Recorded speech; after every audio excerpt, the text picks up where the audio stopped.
Shut up and sit down.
Shut up and sit down. Hello, good evening, and welcome to another episode of Build, Paint, Play. I'm Dave. Greetings, programs. I'm Jake, and we are joined by Brad this week. So Brad. I'm curious to see what we're going to talk about this time. That way, that way. Here we go. The StreamYard, unsure of which way you're pointing, is a real problem. It's really nice to see someone else having that problem and not just me pointing to the wrong way every single time. Nice. How you doing, friends? How's it going? Good. Very Yeah. good. If you know this voice, it's probably because I'm about to plug a bunch of podcasts. You might know me as the host of the official Warlord Games podcast, the Ghost Army podcast for the Bolt Action fans out there. Zero Threat, a Marvel Crisis Protocol podcast, which is the new one, but all of which, of course, are under the Cast Dice Podcast Network. And for those in on the joke, CASTDICE. That's right, Cast Dice. You can find us on all of your favorite podcasters. Woohoo! Awesome. That sounded very rehearsed. Believe it or not, that's off the cuff, but you should hear the rehearsed entrance to the show. That's boring. Anyway, It's pretty good. No, you've been doing it for long enough to be able to slip right into that with that wonderful voice. But one thing that we didn't get a chance to do because Jake arrived a little bit late to the pre-show. I say pre-show, it was like 5-10 minutes. But Brad, you're originally from Boston. I am Boston born, Tokyo raised, which will factor into somewhere in the story. But if for those who aren't aware, that magnificent Australian who I'm pointing to the right way for once, The other direction. that would be young David. Dave and I are basically the world's worst cultural exchange ever, in that America got an amazing hobbyist and all-around gent, and Australia got me. Because we were roommates in Baltimore the last time I worked for GW for a very short but wonderful period of time. And then I moved to Melbourne, and Dave stayed in Balmer, and together we wave at each other from across the planet. We do. I'm particularly excited to have you on because I think I've been on the Cast Dice podcast 3 times now. Yes, sir. Yep. You're Cool. due to come on again. Pretty soon. Yeah, I think so. Yes, sir. Pretty soon. But something I don't think I mentioned to you, Brad, is that Jake is also Boston born. I did hear that on a show, and I have questions about which part of the great state of Massachusetts, or the Commonwealth, as it would be, you are from. Or Yeah. So as a longtime denizen of the Commonwealth, I was born on the North Shore in a little town called Danvers. Nice. Danvers. The The hospital I was born at, I don't even think exists anymore. And then I was raised in a tiny little town called Wenham. Nice. Since you're a Warlord fan and you play Bolt Action, our claim to fame is we have a sister town. So Hamilton, Wenham, we share a high school. It's the town that General Patton is from. So there's a park in my hometown called Patton Park, and there's an M4 Sherman parked on a big concrete plinth in the middle of the park, and there's 2 artillery pieces at the entryway. It's pretty cool. So like that's the big thing. And then I grew up on the North Shore, went to Salem State in Salem, Mass. And then as I've gotten older, I have like moved further and further south. So moved from Wenham to Salem to Peabody to Somerville to Cambridge to Brookline to Quincy, and now my wife and I live in Holbrook. So now we're on the South Shore. Well, I'm smack dab in the middle of that spectrum. My family home is right outside of Cambridge. So okay, I'd name the town, but you'd fall asleep halfway through because when I was in high school, our hometown was named the most boring town in the Commonwealth of Massachusetts. True story, by the Boston Globe. Okay, what town? Now I'm curious. As a local, I have to know what town. Belmont. Belmont's a nice town. That's crazy. My mom lives in Belmont now. What? Not Belmont, Massachusetts. But okay. I was like, wait, she left Australia? What? No. She's in Belmont, New South Wales. So, even better. Good. Yeah. I'm just going to jump into the chat for a sec. We got Josh Sawyer is here. He says, I'm returned all the way back from last week when we were here last. Luis is here saying, hi, everybody. Ready to enjoy another awesome show and see how many units Dave finished over the weekend. We'll talk about that later. Dave Hummel is here saying, good evening. Alan Borthwick is here saying, Alan. We have stories. I thought you guys know. Matt Bowles is here as well. Royalty in the house. Bowlesy, how you doing, man? I talked to half these guys today. I talked to Josh this morning on the phone. Yep. Luis was in my store today, and I talked to Matt on the phone. We were talking about orders. So like nice. Jez Hunt is here as well. Hey Jez. What's up, Jez? UK, so it's after midnight there. Mark Maxey has joined us. Alan says Belmont in Lower Hutt is also pretty dull. Fantastic. That says he's doing good. Alan says, geez, Jake, you never called me. Yeah, well, you'll have to message Jake separately with your phone number. Yeah, 100%. 100% on that. To be fair, the phone calls were all work calls. Like I'm getting Josh lined up with a friend of ours to hopefully do some photography in the miniature sector, and I've made the introduction, so now that's up to him. And then Luis is a customer; he's a regular at my store, so I saw him a couple hours ago. And then Matt is my rep at Alliance, so I spoke to him on the phone today because we'd placed an order. There we go. All good reads. Matt is royalty from the sales side of things when I worked for GW way back when. So the man's a legend. And I was actually telling someone about your Chaos Space Marines a million years ago, Bullseye, because they were purple Space Marines with bone piping. And I'm still impressed with the bone piping. Nice. I was like, I don't think I've seen that army. Here we go. We have more Belmont connections. Jez Hunt says there was a pub in my hometown of Abergavenny called the Belmont. I think it was named after someone. It was quite a boring old man pub. And it was clearly a curse or an enchantment. I would love to say that Belmont, it has nothing to do with being a boring old well-to-do white man in Massachusetts, but that would be a lie. Nice. But anyway, so the reason we've got you on is not only to repay the favor, but I've been trying to get you on for quite a while. But Brad's a school teacher, so it's school teacher in Australia. So this time, what is it now? It's just after 9 a.m. Mm-hmm. So just after 9 a.m. Which is why I am inhaling a third cup of coffee to try and be human this morning. Yes, I'm on school holidays, so normally I'm not conscious yet. Yep. So we'd have to wait until school holidays rolled around. But yeah, we figured it would be a good time to talk about podcasting, talk about historical stuff.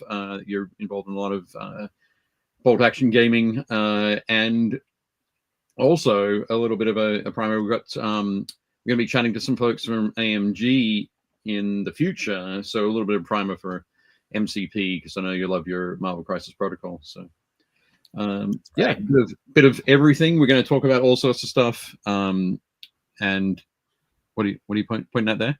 Brooksy just jumped in the chat. Oh, Hey, Brooksy. Jeff Brooks. And you are correct, sir. He says, yeah. I think it was you I replaced when Sean left.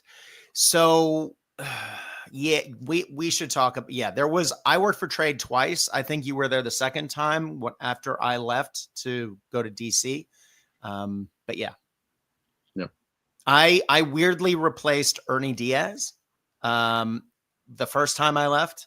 So I came in, then Ernie took my place, then I took his place, and then I think the rumor was that Jeff took my place.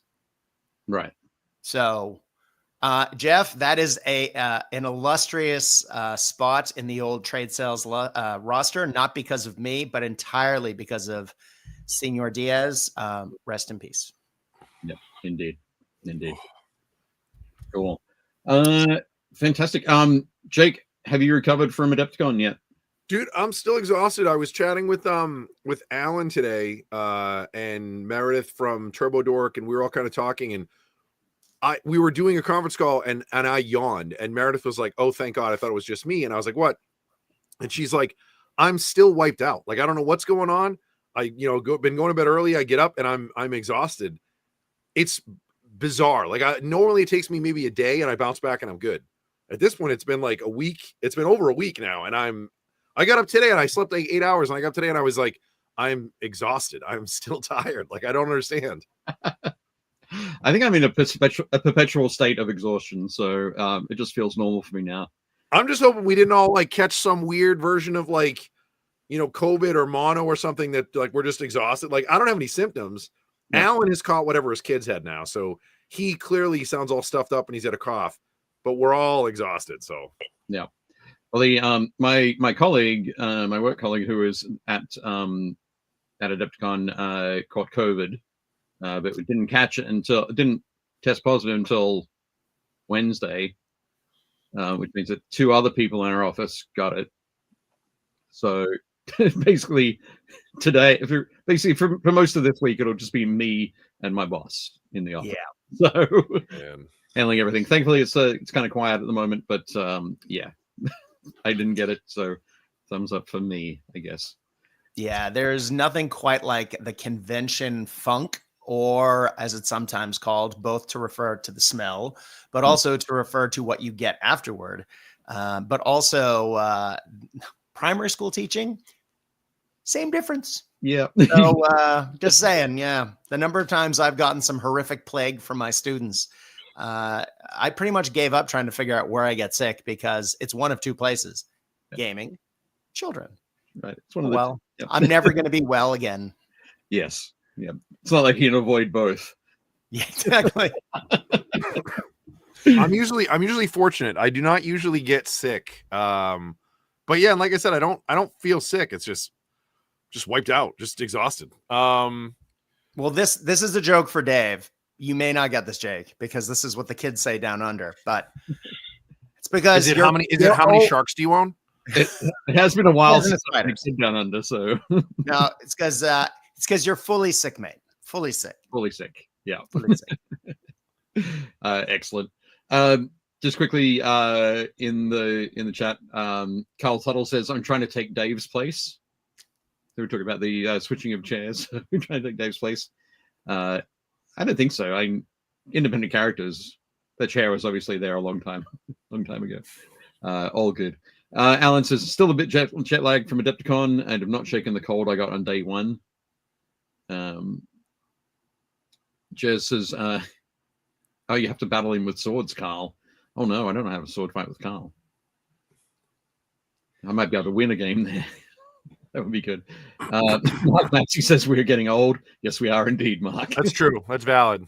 Amen. Brooksy says I need to somehow attend at least one Adepticon. Terrible that I haven't made it there yet. It is terrible. It is. Brooks, you should just come with us next year, man. Yep, come over. You have to invent a work reason. You can do it. Jess Hunt says Adeptorona. Carl says I've been doing chest congestion really bad. Testing, but nothing positive. That's medication for the doctor. Every year I leave Adepticon sick. I need to figure out how to avoid that. Just dose up on vitamin C beforehand, and don't hug anyone. Lean into your inner Nurgle, friends. I mean, seriously, just know that you're going to get something horrible and plan accordingly. I overload my system with vitamin C like the whole time I'm there. Yep. Apparently Carl does as well, but it doesn't. Yep. Oh well, I have no answer for you then. I'm not a doctor, so please don't take my medical advice. Dr. Dave. Excellent. Louise says, I know what you mean. I have a 6-year-old and he gets sick from school and we all get sick. Yep. Oh, there we go. Imagine having 28 children that you give back at 3:15 every day. And one of least of those children is sick at all times. So that is why I am never well. That makes sense. My buddy Fred has 2 little ones, and like my wife and I are like, it's just their house is just a disease factory. Like, one of the kids or him or his wife are always sick, and it's because like he works at university, so he'll come home, and then the kids are both one's at one's at grade school, one is at like nursery school, so it's 2 different schools, and then all those kids, and I'm like, it's just like a ton of disease vectors just constantly cycling through that house. I was like, wild. I think maybe for conventions we all need to follow Jez's suggestion, which is to dress as a plague doctor, beaky mask and everything. Yes. Carl, A, I love the independent characters. B, your wife is a kindergarten teacher. Good luck and Godspeed, sir, because I teach nothing above grade 1. Nothing below grade 1, anything below that, and my immune system can't keep up. So I cede the floor to the fine gentleman from California. Am I making that up? No, you're correct. No, that's right. Yep. Wait, what happens when you listen to people's podcasts? Hang on, Dave Hummel. Dave Hummel wrote he's trying to decide to go to Adepticon next year. It's either a 7-hour drive or a 5.5-hour flight. That can't be right. That's going to be connections. He's going to have to connect through somewhere. Just fly to Chicago. There we go. I'm still trying to get the math on that. Even by Australian standards of like flying and driving places, that doesn't make sense. That's wacky. Like, but does he live in Narnia? Like, how does that work? Going through the wardrobe is faster than if you're plugging in fly from Oklahoma City. Oh, okay, I'm with you now. To Milwaukee, it's going to route you through somewhere, typically Chicago, but what Jake is suggesting is just do the 1.5-hour, 2-hour flight to Chicago and then rent a car or get an Uber or catch the train or meet up with a bunch of people that are local that go to Adepticon every year. Like that's what I did. Like Cliff and Jeff Wallach and all those guys, they're all local.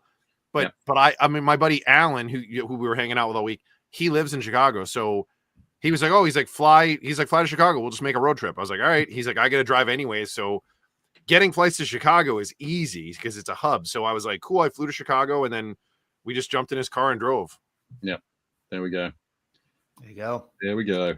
Cool. And Jonathan Palomo has joined us in the chat as well. What's up, man? Formerly of Melbourne and now in Ottawa. Oh, before I forget, Dave, Adam said to say hello. So Adam Pratt, another XGW guy and friend of the show, is in town for this week in Boston. He's here visiting from where is he now? He lives in Singapore. So he's here visiting. So he's here for a week. He's been here for a month, but he's in Boston for a week. So right, cool thing. Well, I think we've rambled enough. We should sort of jump in. Sure. Ready to jump in and get started? Yeah, let's do it. Cool. Okay. Which is the thing? There we go. Share screen. Click, click, click. And boom. There we go. So, of course, as we always do, first up, thanks to our season sponsor, the Army Painter.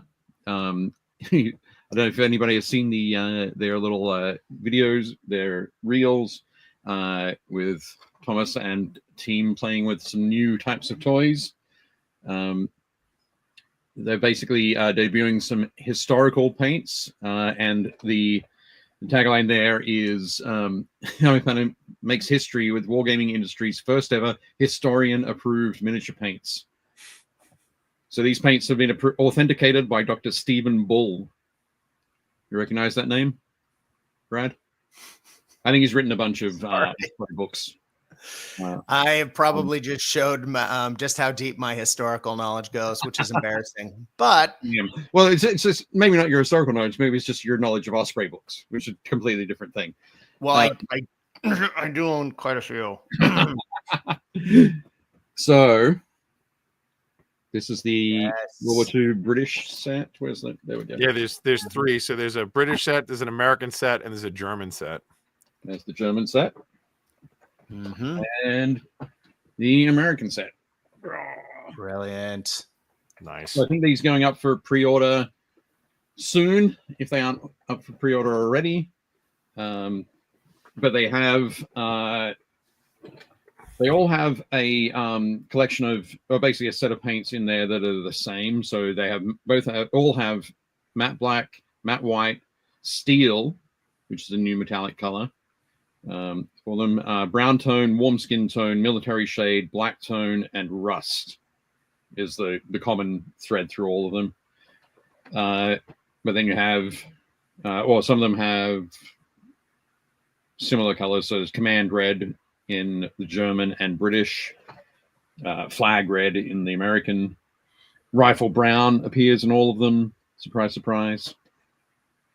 The German has light Feldgrau, mid Feldgrau, and dark Feldgrau, which is of course field gray. I love that there's three versions of that, and of course the German box. Brilliant. Okay, I do approve of this historically. Yeah, 100%. So you could either use those as shades or highlights for the mid Feldgrau, or you could work in your lighter jackets or your darker jackets, that kind of thing.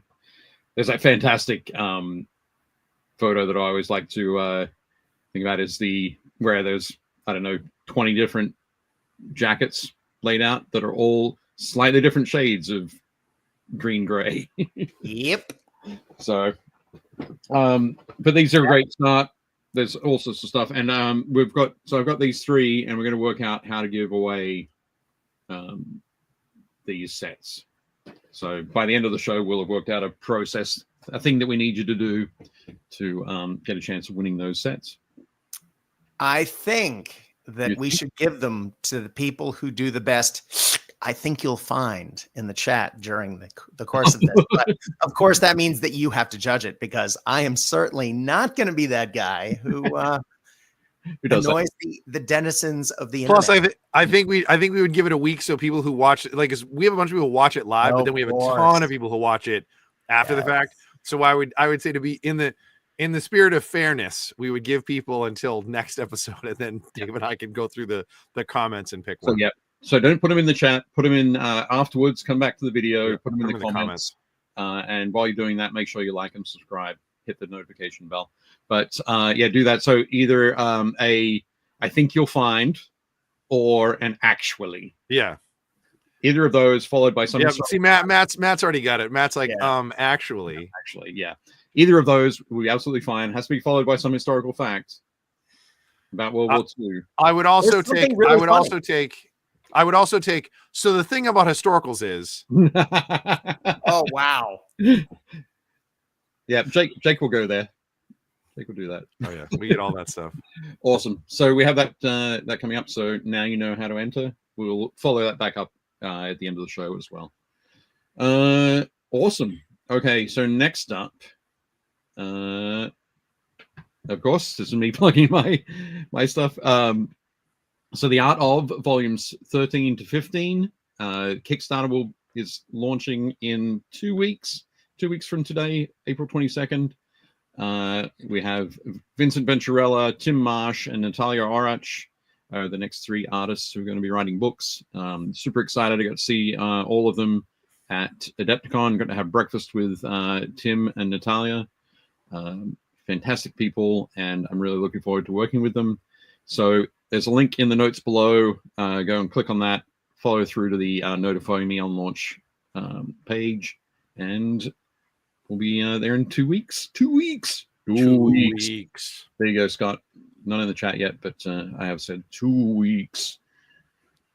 Fantastic. Next up, talking about things that I painted this week.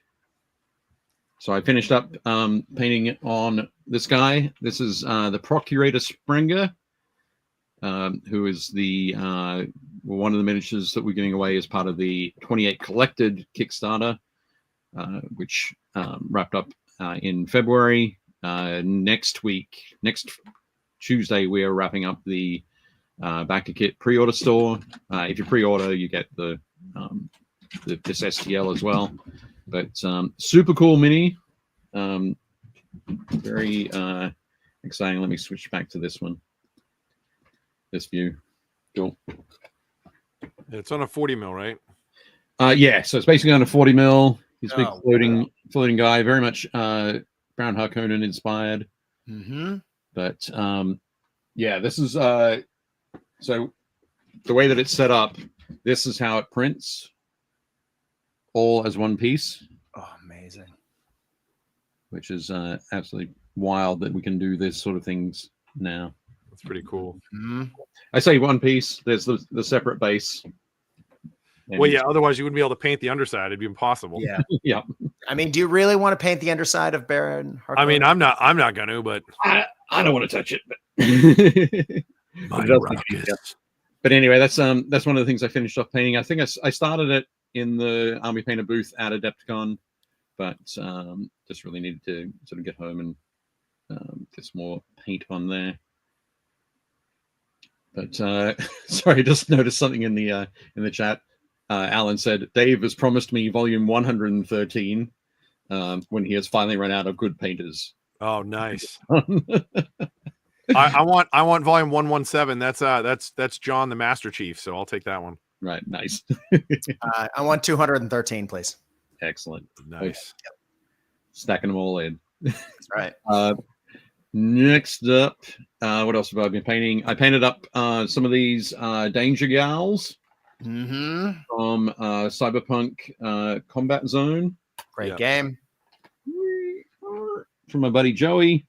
And of you course, played it? Pardon? I haven't played it yet. No. It's a really cool game. It's got great mechanics. We had the product manager on Cast Ice to talk about it. Oh, cool. They put a lot of really hard work into that game. And recently they updated some of the rules because some of my local gaming group may have broken them.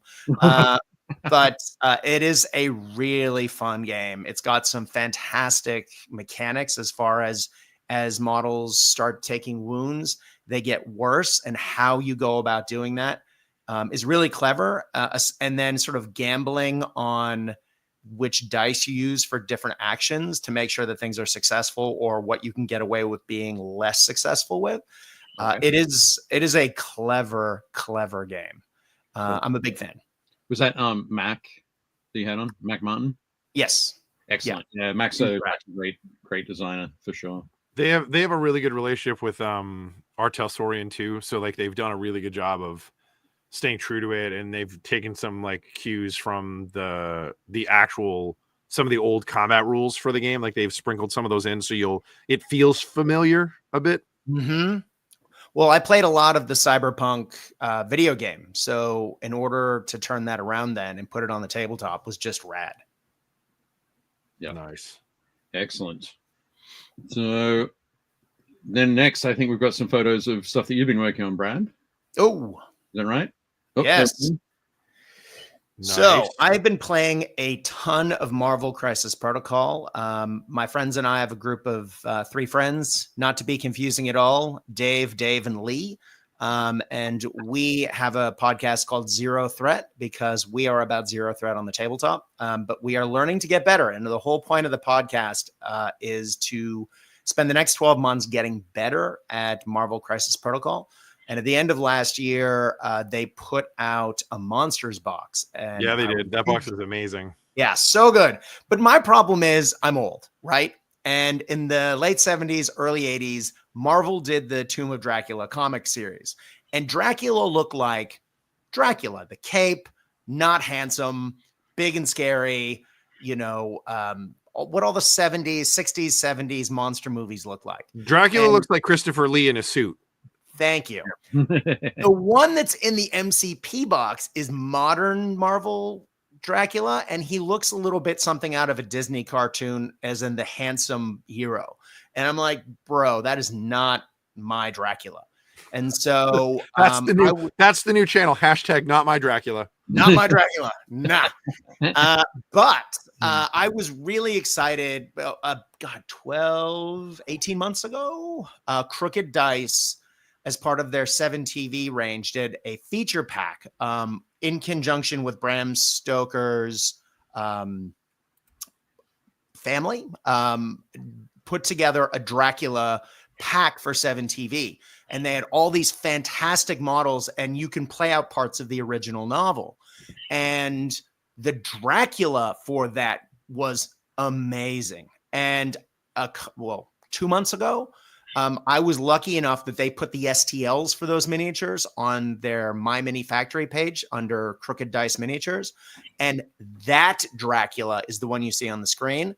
And in my opinion, that looks like Dracula. So I was able to get him reprinted in MCP scale.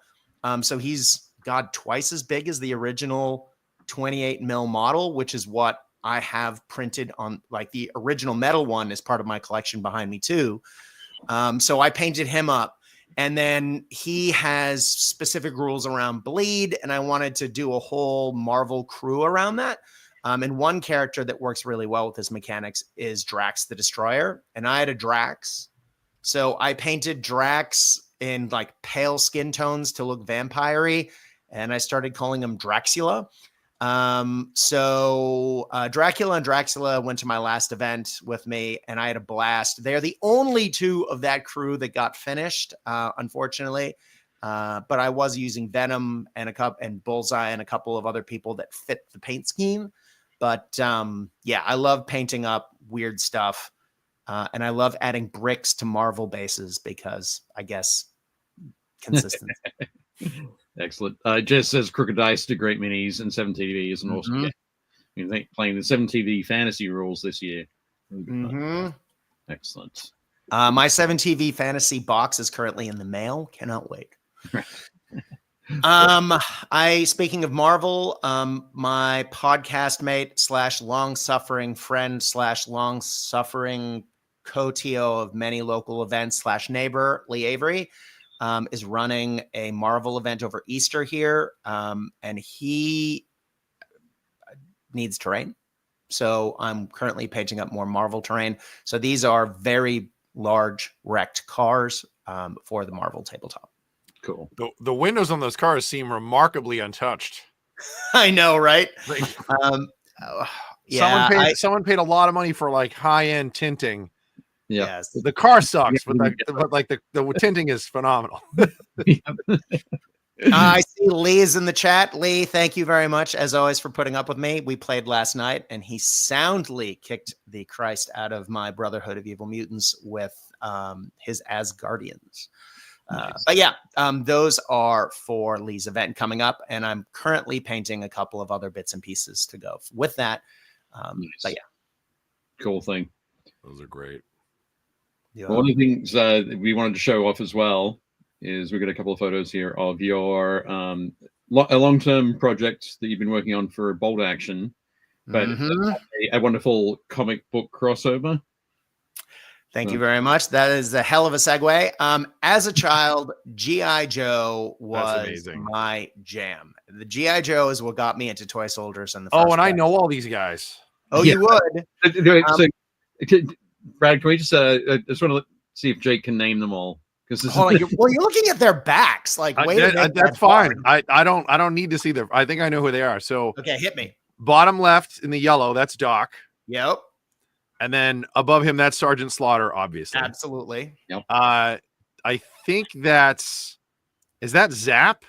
Very close. And that is what people always think his name is. But the other, like Zap's the bazooka trooper. If that helps. Right. No, then it's, is it Flash? Yes. There you go. So that's Flash. 3. Yep. So he's a much later model. Like he's one of the final range. So you may not know that one. All right, so we'll come back to that guy. The guy in the yellow, that's barbecue. Yep. And then that is, oh god, he's the paratrooper. That's Ripcord. Close. Ripcord was the early paratrooper. This is right. Ripcord has the same colors, but he has a beanie on, not a helmet. He does. So okay, I don't know. Then I don't know who that is. Below him, that's Tunnel Rat. Very good. That I think that's Stalker. So it would be. So the whole theme is winter themed, and you can't tell that from this particular photo. But a lot of the guys are wearing winter jackets. Imagine he's wearing green, camouflage specifically. Oh, maybe not camouflage. If it's camo, it's Stalker. Like no, yeah, but he's also white. Oh, is it? He's not wearing a full mask. The hat is the giveaway. Is it a beret? No, it's a Morin hat, and it's not gung ho. Oh, I know who it is. Oh god, what's his name? I can't. I'll come back. The guy with the pistol. That's General Hawk. Good. And then that's Dial Tone. Yes. Also, JP is 100% right. He nailed it. That's Leatherneck. Yes. Yep. Leatherneck. Now, the guy with the red shoulder pads is Crazy Legs, and the guy with the weird orange vest is the Coast Guard representative for G.I. Joe. Right. As I had a brother-in-law who's in the Coast Guard, I wanted to make sure that I had topside. Nice. But I recreated my childhood G.I. Joe collection. Topside was never one of my collection because he was far too late. Right. So yes, and here I see you got Lady J. I see Flint. Yep. I can't see. Oh, I know who that's Alpine. Yep. The guy in the front with the pickaxe. Yep. Is that guy in the white? Is that Snowjob? So Snowjob is there, but not in that photo. Again, he normally is wearing tan. But he's wearing a winter jacket. Oh, then is it Dusty? Close. Dusty does have the right helmet, but if you look at his knee pads, it's actually oh god, now I'm forgetting. He's from the second collection, the Airborne Trooper. Is it It's Airborne. Yeah, it's Airborne. That's why I was throwing myself. Yeah, Airborne. And then oh man. Yeah. Now behind him, you're gonna have a harder time because that's like just weird variation. Helmet. Like he from here, it just looks like a bolt action guy. Exactly. Well, they're converted bolt action models, right? So the one behind that we have we already did Leatherneck. Oh god, now the other guy with the M16 and that why am I blanking? Anyway, behind him is Grunt. Okay. So yes. And these are all guys I had and of course, if you look with General Hawk on the right is one of my favorite Joes of all time. Breaker, and I did try putting the original combo guy. Right. But I was going to have the bubble gum coming out of his mouth, but every time I tried to model it, it looked awful. So I went with the figure accurate beard rather than the comic accurate bubble gum. Right. So that's so funny. Yeah. Jez says Snowjob is a pun name I would not have realized as a kid. Oh man, yeah, a lot of people question me on that one when we play in tournaments and people go, "Wait, what's that guy's name?" And I said, "You don't want to know." There's a couple and you go, as an adult, this doesn't feel right. But do you have Beachhead? You know I do. Beachhead was always one of my favorites. He looks great. Beachhead, and then his weird like SWAT later guy, Shockwave, not to be confused with Shockwave is awesome. Yeah. Hell yeah. So yeah, so I spent a long time working on this. The infantry are largely just converted bolt action models with a few conversions from other ranges and a few unauthorized micro runs of miniatures by people who did private commissions that I was able to jump in on that aren't available anymore. So no low light yet. However, and he's one of the ones I've been wanting to do forever because I need a sniper for this army. RN Studio has done a STL for low light literally this month. So I need to get my hands on him. But yes, JP, you are entirely right. It is a dazzle them with BS reference to Snow Job. Nothing dirty, although not by modern gaming standpoint. But since this time, since I've done most of this army, there have been a large number of STL companies. Our good friend Jordan over at Skullforged has recently started putting out awesome Cobra Commander models and Viper models, which are just gorgeous. And I'm going to have a whole set now. Just dude, basic Cobra grunts. That's awesome. You gotta. Do you please tell me you have a detachment of like Crimson Guard? Oh, that was literally the first thing I had painted for either army. So my friend Patch painted my Cobra stuff because I'm such a slow painter, and I painted the GI Joes because Patch probably in the span of that we've been talking today has probably painted 2 armies. So he's your Dave. He's your Dave. He is. He is an unbelievable painter like Dave, and he is unbelievably prolific. So my Cobra army, I have the Dreadnoks. I have a whole platoon of Crimson Guard because they're always my favorite. And I have another platoon of Cobra Troopers. I have a platoon of Bats, a platoon of Snow Serpents, and a platoon of Cobra Eels. But I haven't painted those yet. So do you have his tanks? Okay, Dave, is that the next photo? No, this is the last photo of the GI Joes. Yes, I have many his tanks. That's amazing. I have 9 his tanks. 7 are in the traditional black. 1 is an Arctic. Oh, sorry. 6 are black. 2 Arctic hisses in white. One's got the rockets on top. One's got the traditional cupola.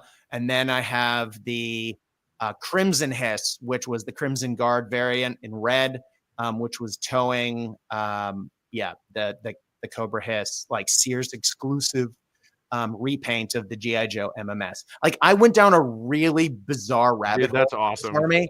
I have so many GI Joe vehicles because there's a lot of STLs that I've resized down to 156 scale. So I've got the Mauler, the Mobat, the Vamp, Snowcat, like you name it, man. Most of them are painted in this army, and a ton of artillery. As I get grubby paws on things, I will print them en masse. So I think I have, well, it's just a lot. It's embarrassing, but I got the big hovercraft. Oh, the whale. The whale. I got the whale and 2 Cobra Hydrofoil and 3 GI Joe Devilfish. In 156 scale not too long ago, and I'm trying to figure out how to get the battle platform printed and how to do a water game. But part of the problem is the rules, which is why I also have a platoon of Cobra Eels. So I want to do like a water theme, but I haven't quite figured out how to put it on the tabletop. Any ideas, friends? I would love to have any ideas. But also, JP, of course, I have Serpentor, the amazing hobbyist of Dr. Mercury. His Dr. Mercury's Lab blog is one of the greatest hobby blogs, in my opinion, in the universe. And he does a lot of G.I. Joe stuff. But he gifted me his Serpentor. And his Serpentor, chef kiss. Nice. So the Cobra Legions always have always have Cobra Commander and Serpentor, and somewhere in there's got to be some backstabbing. So, do you for the Dreadnoks? Do you have their vehicle? The Thunder Machine? I do. Oh, dude, that's awesome. One of the first things I printed and painted, literally in the army, was the Thunder Machine. That was the second Cobra vehicle I printed. That thing is the best. A friend of mine's like, "Why do you like it?" I was like, "It's a Trans Am, it's a Trans Am, first of all, which is amazing, and then it's like a Mad Max vehicle. There's like a Batmobile jet engine through the back of it. That thing is awesome, and it's got a double minigun on the front. As a kid, that was the greatest vehicle ever. Good. Also, it's one of the few GI Joe vehicles that had independent steering at the front. Yeah. And rubber tires. So as a kid, I thought that was the greatest thing ever. I tell people all the time, there's a reason why my 2 favorite modern planes are are an A10 Warthog and an F-14. It's because it was the Sky Striker and the Rattler. Like, Right? I don't think that's an accident that those are my two favorite planes. So I've reprinted. So I have a printed Rattler for the Army that I use for when I call in airstrikes. But I do have a 40 millimeter Sky Striker that Lee is currently going to airbrush for me to use, because though I never had the aircraft carrier as a kid, and I the USS Flag wanted one, I never got one. Sorry to bring it up, Mom. Because every year at Christmas, I post yet another year of not having it. As our good friend Ed Sires from GW Days would know. Dr. Mercury was able to make a deck section board, like a mat. I can probably get you one. Well, he literally designed one and made a flag? Yep. If you want, you can, but I warn you, they're like 3-4. Oh, I'm not going to buy it. I know a guy who has 2 of them. I will point him your way. Anyway, don't make me stop this podcast and pull it over. I'm just saying we could have a conversation anyway. Yeah, we'll have a good player. Just quickly, Malev joined us in the chat. Hi, Malev. Says the only thing not cool about G.I. Joe miniatures is nothing. Thank you. But I have a local friend was able to 3D print me the what do you call it? The bit that sticks out of the aircraft carrier. The conning tower. Yeah, the comms tower. Thank you. In MCP scale.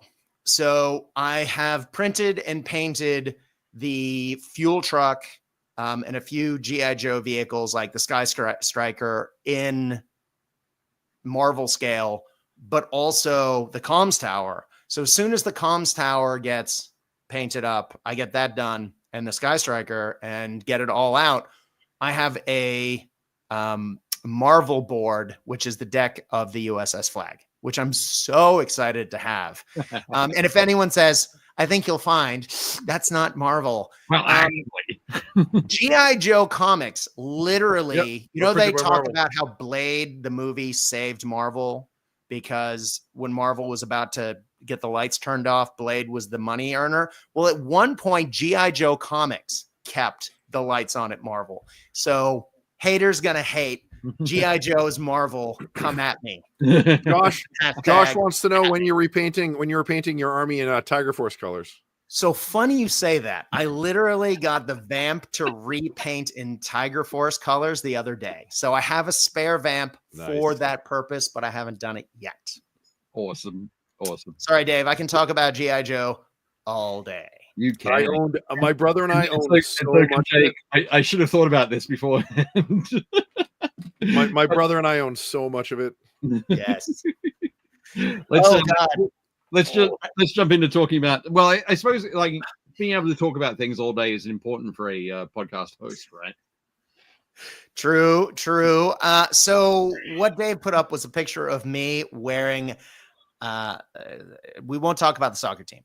Sure. What I'm wearing there is nothing to do with what I'm doing there. In university, I was a massive ska fan, as Dave and I both are, which is one of the reasons why we hit it off and became roommates. But I had a ska radio show in college that at a local radio station in New Orleans, where I did the show on and off for 8 years. And it was always me as the quote unquote straight guy on the mic. And I always had a rotating panel of clowns in the background. I think is the term. It was a 3-ring circus for sure. We broke all the radio station rules because it was after what they called safe harbor. So language was free reign. And so we had the sort of 10 to midnight on a Saturday night, which in New Orleans is when you're just finishing dinner and you're going out.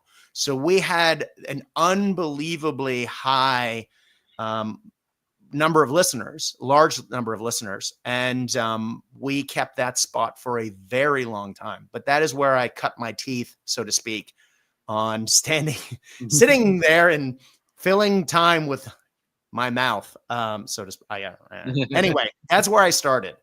Josh says that looks a little cramped for skanking. So I once fit a 16-member ska band in that space, and I was the drummer of that band. So I assure you, it is really crampy when my drum set's in there and you're trying to get the horn section to put their pants back on, which is a true story. The best description of ska I've ever heard is it's what plays in a little kid's head when he's about to get mozzarella sticks. Like that's Yes, I've heard that, and it's true. Yeah, I was like, that checks out.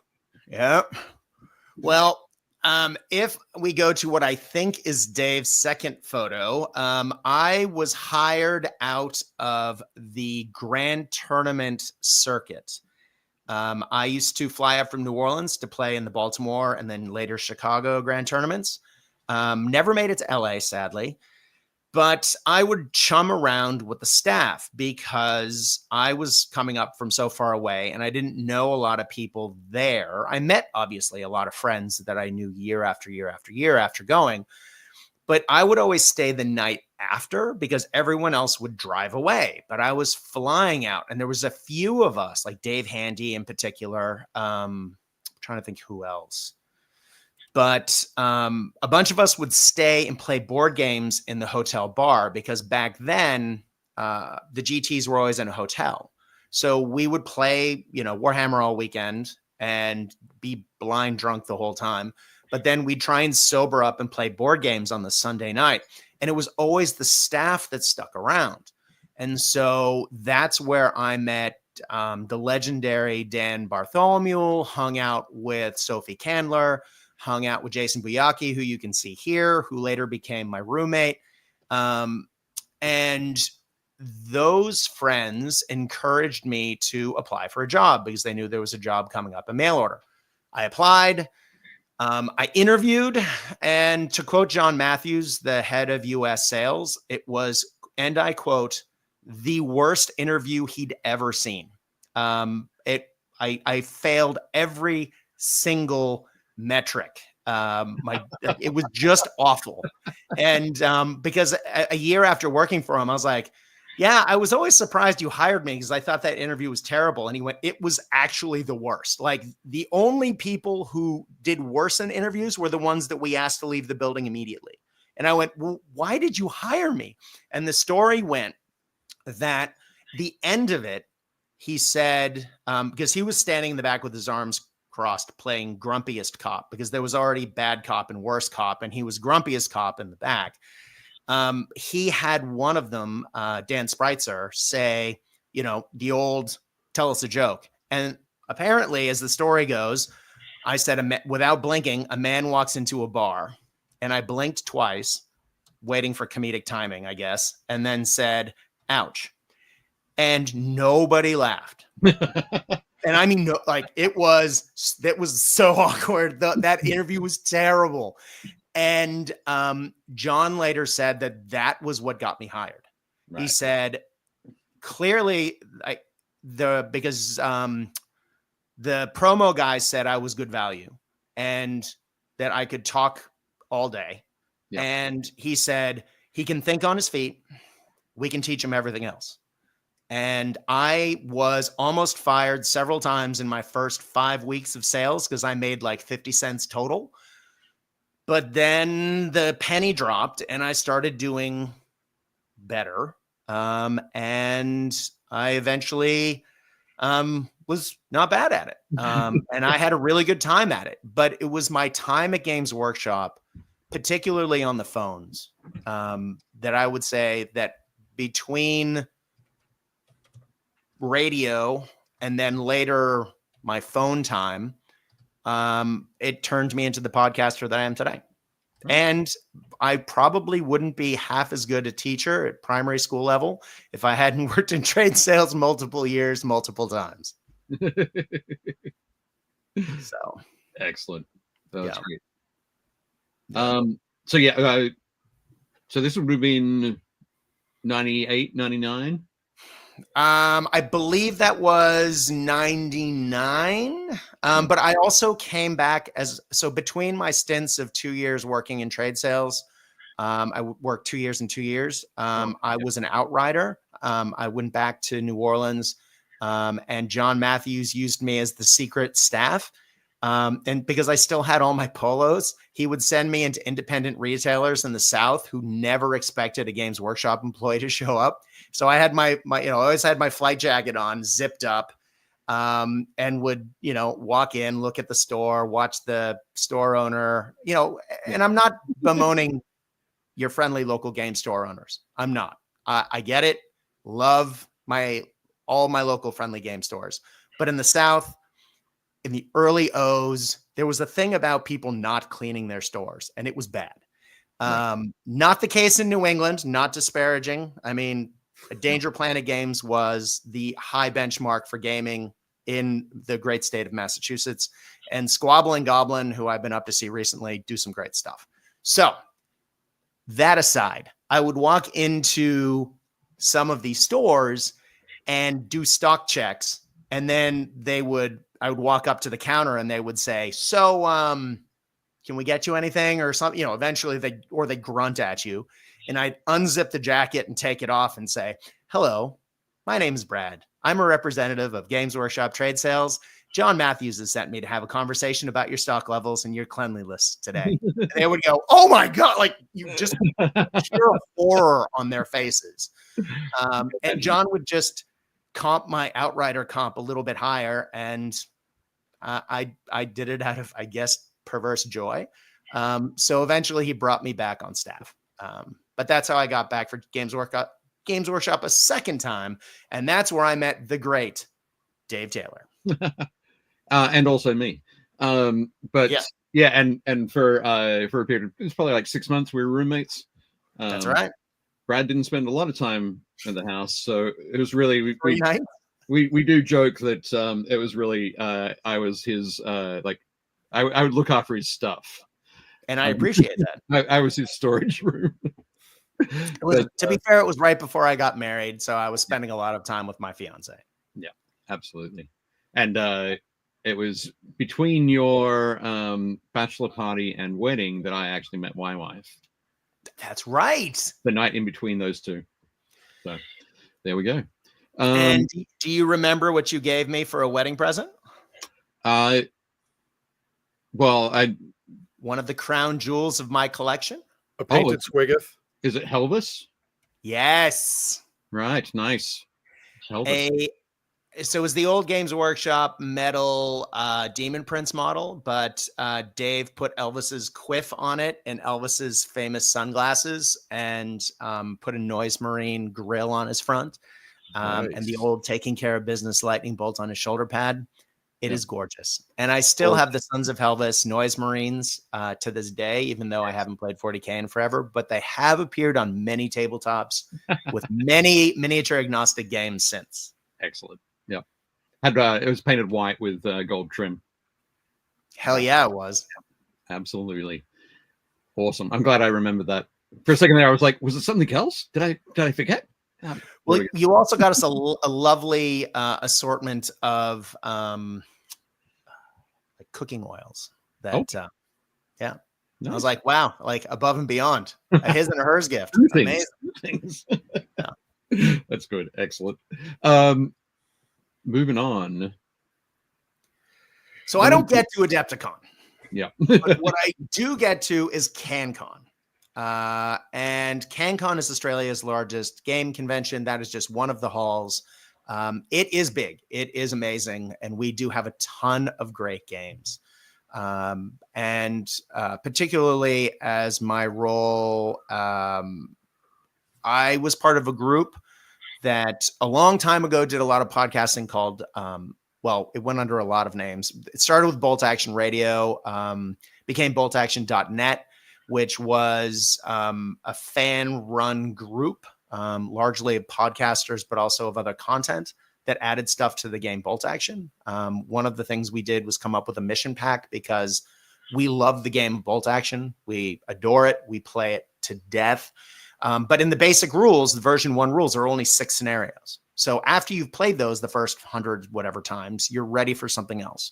So not wanting to change the rules, not wanting to, do fan creation stuff, the group that I was with and I worked together to create a mission pack, play tested the hell out of it. And then we did the what became yes, and there's more photos of CanCon, the Bolt Action Alliance mission pack, and we've done 2 of them now, and they're used at Bolt Action events around the world.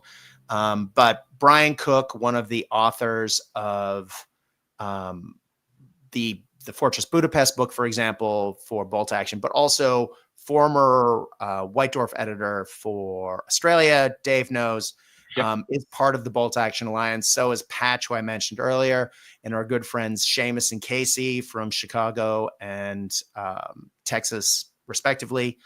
And we have some other friends that join in, but we do a lot to create fair and balanced extra content that tournament organizers and event organizers around the world can use. And even though Bolt Action jumped over to a 3rd edition not so long ago, which is amazing for the record, that has a random mission generator, a lot of these missions are still being used in events around the world. CanCon this year used a number of the 2023 Bolt Action Alliance mission pack missions. And we do spend, it was embarrassing. I spent 3 years on the 2023 pack, and there's 9 missions in it. But that just tells you how much we play tested it. Right. So we do take it very seriously, and we're in the process of someday, when I have time, finish play testing all the missions for the version 3 rules. They don't need a lot of changes because the game is largely similar. However, they do need an update. But I encourage people, if you have the chance to, if you ever play Bolt Action, please do use those missions as they're written. And then please message the Bolt Action Alliance on Facebook and let us know. We want the feedback because we need it to update the document.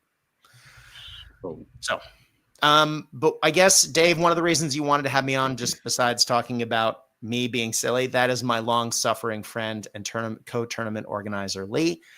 He is one of the guys that helped us to do a lot of the play testing and has been a part of the Bolt Action Alliance behind the scenes at different points. He and I ran a series of events where each event we rolled out a new mission, and then worked in other missions along the way and used the feedback from those events to create the mission pack. One of the reasons I think you wanted to have me on was to talk about community building. Yep. So Lee and I have run a ton of events over the years. Lee has run his own events very successfully. I have run a few as well. And so between the 2 of us, the idea is to invite players to come in. And the real trick, especially when working with a game like Bolt Action, which has a real divide in the community in the best way possible, because there's 2 very strong groups within the collective that love the game to death. You have the more competitive side. I want to play, maybe a little min-maxy. I want to play the best stuff that I can find to put it on the tabletop and win games. That is 100% cool. I get it. Awesome. And you also have the more historical themed, I want to take this force because it appeared in this battle, and I want to take what they had. And you kind of have a little bit in the middle, but really there is a little bit of a divide there, and finding a way forward where you can have both of those groups come to an event and play and have a good time can be tricky at times. So mission creation is a huge part of that, but also being really clear as a tournament organizer in the player pack, what is the intent? Right. Asking certain players to resub lists if they're maybe too aggressive. And now that Bolt Action's gone to a 3rd edition, which allows for listing opportunities and variety like you've never seen before, the doors are wide open, really. If you really break down into pieces, you can do almost anything. So that's the trick, isn't it? Yeah. So having regular events, really encouraging people to come out, being beginner friendly, but also giving experienced players something to sink their teeth into and have a good time. That's the trick. And so We've tried a lot of different things over the years. And together we've been largely successful. And it's not just us. There's a lot of folks running great local events and events across Australia and across the world that handle things differently.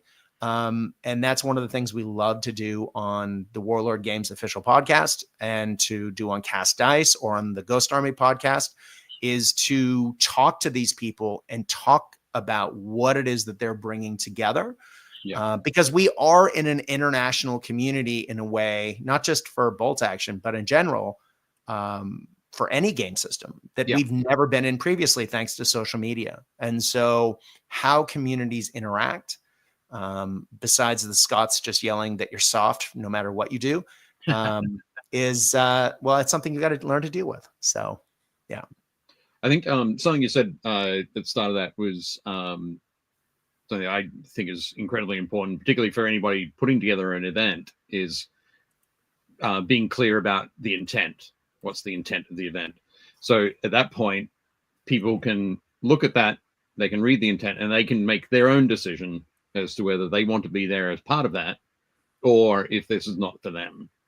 So exactly, that's really the key, rather than turning up and going, "Oh, I didn't think it was going to be like this." Well, what in this intent statement didn't do that for you? Let us know so we can rewrite it next time. Well, I went to my first Bolt Action event in Australia. I flew up to Moab, which is in Sydney from Melbourne. And I had been playing with the group that later became the LRDG podcast, and, hyper aggressive. We basically had because 4 of us and we all were trying to one up each other. It was like this closed circuit arms race within our armies. And we were constantly trying to do, who's going to do better than this? What are you going to bring? What are you going to bring? And we were playing really well, because a couple of us were really good gamers, me not included, but I learned from them. But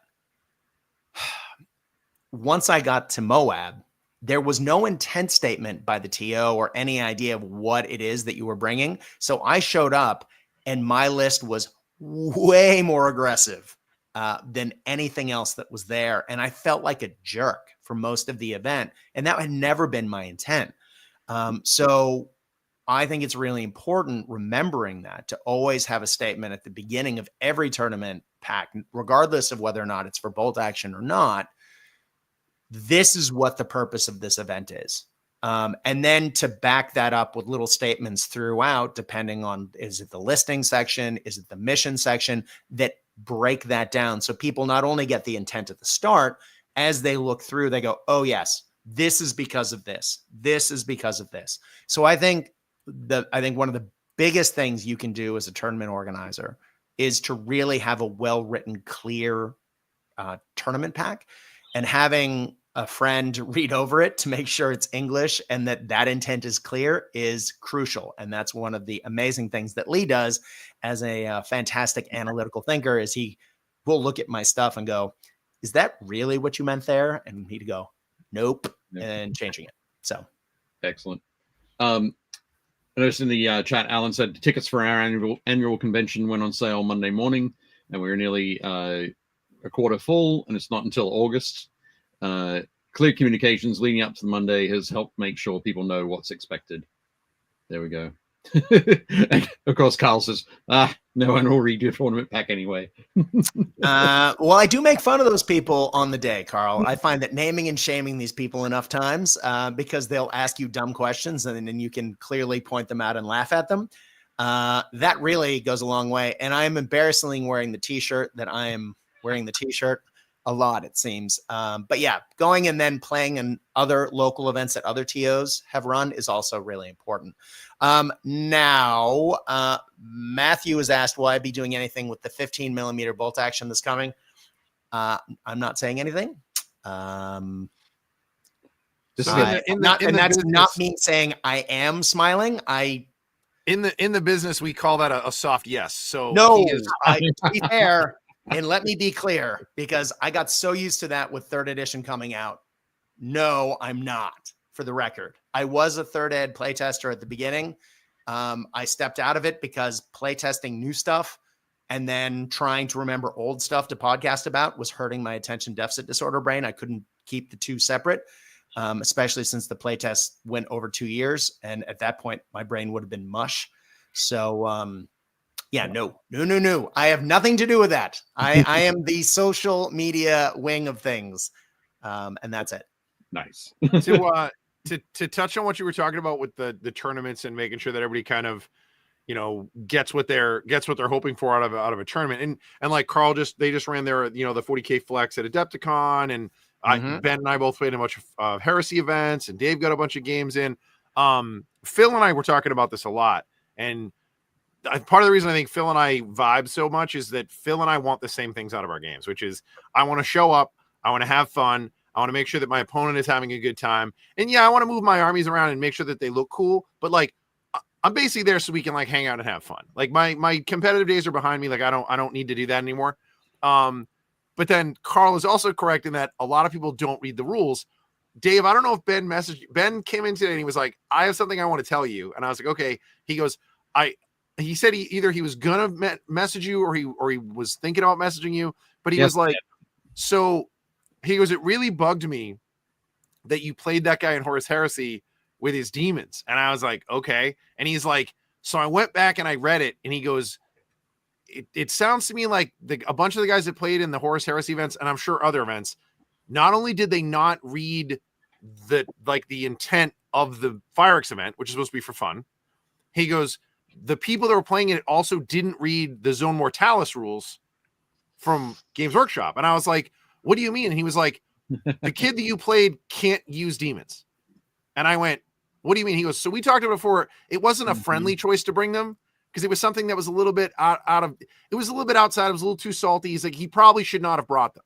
I said, right. He goes, but then I was trying to think about why it bugged me. And he's like, he was using an army builder to make he was going to make a demon list because he's like, oh, it would be kind of fun to make a list that has a lot of demons. So he was building a word bearers list. It's right up Dave's alley. It's all like Galvor back and the what's his name? Corphaeron and who's the cool word bearer? There is, well, you're not going to say Erebus. No. He sucks. He's the worst. He's like the first demon guy. Oh, Argoltal. Yeah, Argoltal is awesome. So he was going to try to make a list around Argoltal. And he was like, that's weird. It won't let me add demons to the list. And it's because in Zone Mortalis, you cannot have anything start the game in reserve. If it does, it's destroyed. And I was like, well, there's a special mission for this where they were letting us put stuff in reserves. He's like, right, but Zone Mortalis does not allow you to bring demons because they can never start in reserve. And I was like, okay. He's like, so Zone Mortalis won't let you add demons to a list. He's like, so not only did that kid kind of fudge the rules and bring a salty list, he goes, he either indirectly or outright cheated because he brought models he's not allowed to use. And I was like, all right.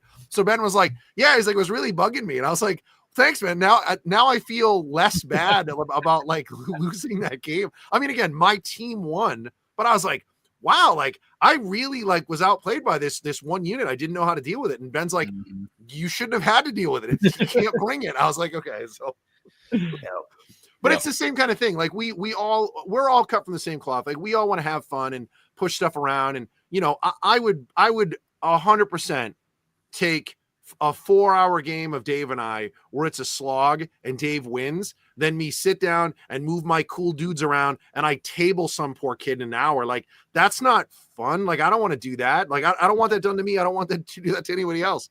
So Amen. I think making sure everybody's on the same, like if you want to play hyper competitive, that's fine as long as everybody that you're playing with wants to play hyper competitive. Yes. It's when you start mixing the groups. That's where I feel like everybody is not having a good time.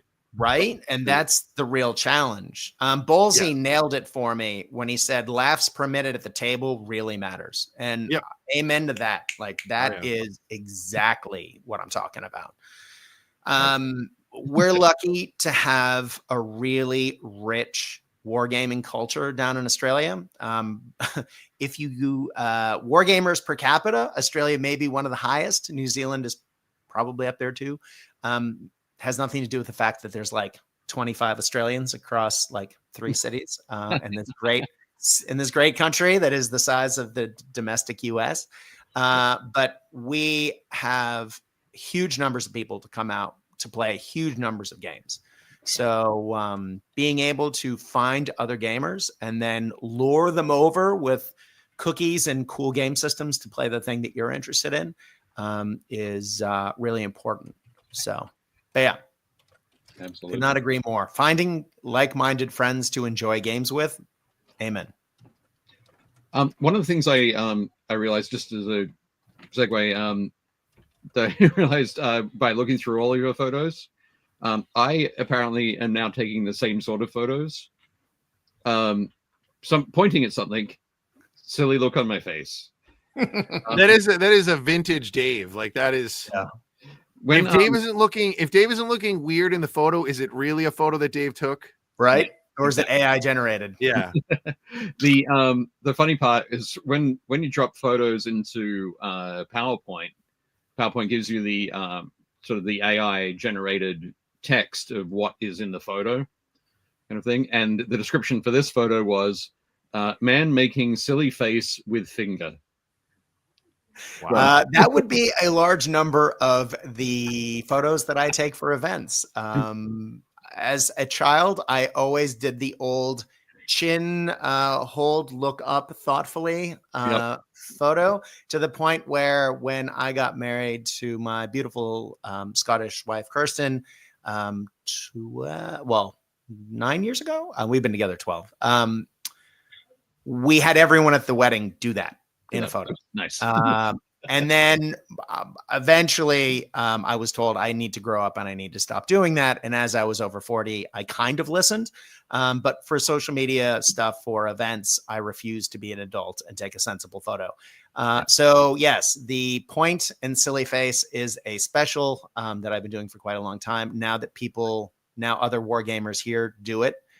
Friends, not like, they're not trying to like do this seriously. And then they'll send it to me at events being like, hey, look, I'm at an event and I'm acting like you. Thanks. Carl nailed it. He said, they're better photos than photos of models on the table with gamer's crotch in the background. I've gotten really good at, I go in and I edit the photo as soon as I take it and I just pull in the margins so you don't see that. Whereas I just crop out the models. Right. Just to the crotch. Yeah. That's all you want, right? I mean, hey, whatever you need for your OnlyFans, I guess. So wow. We have a enormous number of amazing venues in Melbourne. This is one that's opened up relatively recently. It looks strange because there's air conditioners hanging in the middle. So the photo kind of looks like there's like large blocks of things on tables. Yeah. I like those. I like those tables. Yeah. This is a purpose-built venue called Gaming Arena. I'll be playing there on Thursday. It has streaming tables built in. I think there's space for like 150 4x6 tables, something like those ones there. Only some of them are being used right now because this is just a small, something like 40-player Marvel event. But the place for different events is just chock-a-block, to use an Australian term, just filled to the gills. They have a full bar. As a trade salesman, I'd love to see them having more product, but what can I say? But it's clean. They have beautiful toilets, which is something I just like the tables. The tables are nice. They're a little oversized. So you have space for a 4x6 mat plus like a sidebar. There's cup holders, so you're not going to accidentally spill your drink on the table. There's a spot underneath for all your armies. There's trays on the side. Like, as someone who runs a game store, that stuff is invaluable. These tables are well thought out. That is yes. Awesome. And mass produced. They spent a lot of money on those tables. The cup holders, killer. But also there's the spot for everything underneath. Yep. So you are never wanting a place to put your figure case or things that get destroyed. It's an amazing venue. And believe it or not, I am not on mad high stilts. It has a balcony. But God, I wish I was that cool. And can I just say, Harry Heckle in the house, my boss, the man, the myth, and the legend. Harry, I think fondly of you, brother. I love you. Jonathan Palomo's asked, where in Melbourne is that? It is north of the city. It's in Coburg, I believe. But we have some amazing venues in and around. Lee is associated, and I have to contractually say, plenty of games in Melbourne CBD. POG is a wonderful venue. Mind Games, of course, has amazing product, but no game venue. So if you want, I was going to say, depends on what you're looking for, open? you can do different things. Is Mind Games still open? That's amazing. Mind Games is doing a great job. They have a lot of great stuff, and that's where I get a lot of my paints. So yeah, I used to go to Mind Games when I was in Melbourne in '96. Still there. They're the been open for stalwarts. like 30 years by the time I started going there. That's right. Fantastic. Yeah, man, they've been around forever. Awesome. Very cool. So, what else we got here? Show that. So which you mentioned all of these podcasts. We've got a whole bunch of logos of podcasts now. You mentioned all these podcasts at the start of the show. Yeah. But which came first? What was your first podcast? So have you ever heard of a hyper competitive, occasionally controversial bunch of loose units for Warhammer Fantasy called the Dwellers Below? Oh, I'm going to say sorry. No, I haven't. Well, I am the worst dweller because the Dwellers Below go to events and they take all the trophies and they leave and they get really drunk and obnoxious on the way in the best way possible. Okay. They were the first group. I was playing with a lot of those guys. I was playing fantasy at the time. I'd given up on competitive 40K after a bad run of I went to the first 40K Masters here in Australia and had a really awful time with people cheating and playing unpleasantly. And I'd just been giving up on 40K in general. And it was an edition switch and I kind of never looked back. But I became a dweller and played in a lot of events with those guys. And I still occasionally show up on the podcast now that the old world is back. The dwellers are back. And they were the ones that got me started. When Bolt Action was announced, I was still a massive, obviously Rick Priestley stan, still am to this day. Love Rick. Hi, Rick. And when I found out that Rick was associated with a World War II rule set that I heard had leanings of early 40K, I said, absolutely sign me up. Now, obviously, Alessio is a lot more of that than Rick, but Rick was there for part of the creation of the version 1 rulebook. And I read the rulebook, fell in love, and I've been playing Bolt Action as my main game ever since.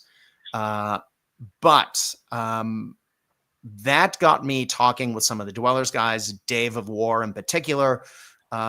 And he and I was able to bribe him with a copious amount of alcoholic beverage to join me on a Bolt Action podcast.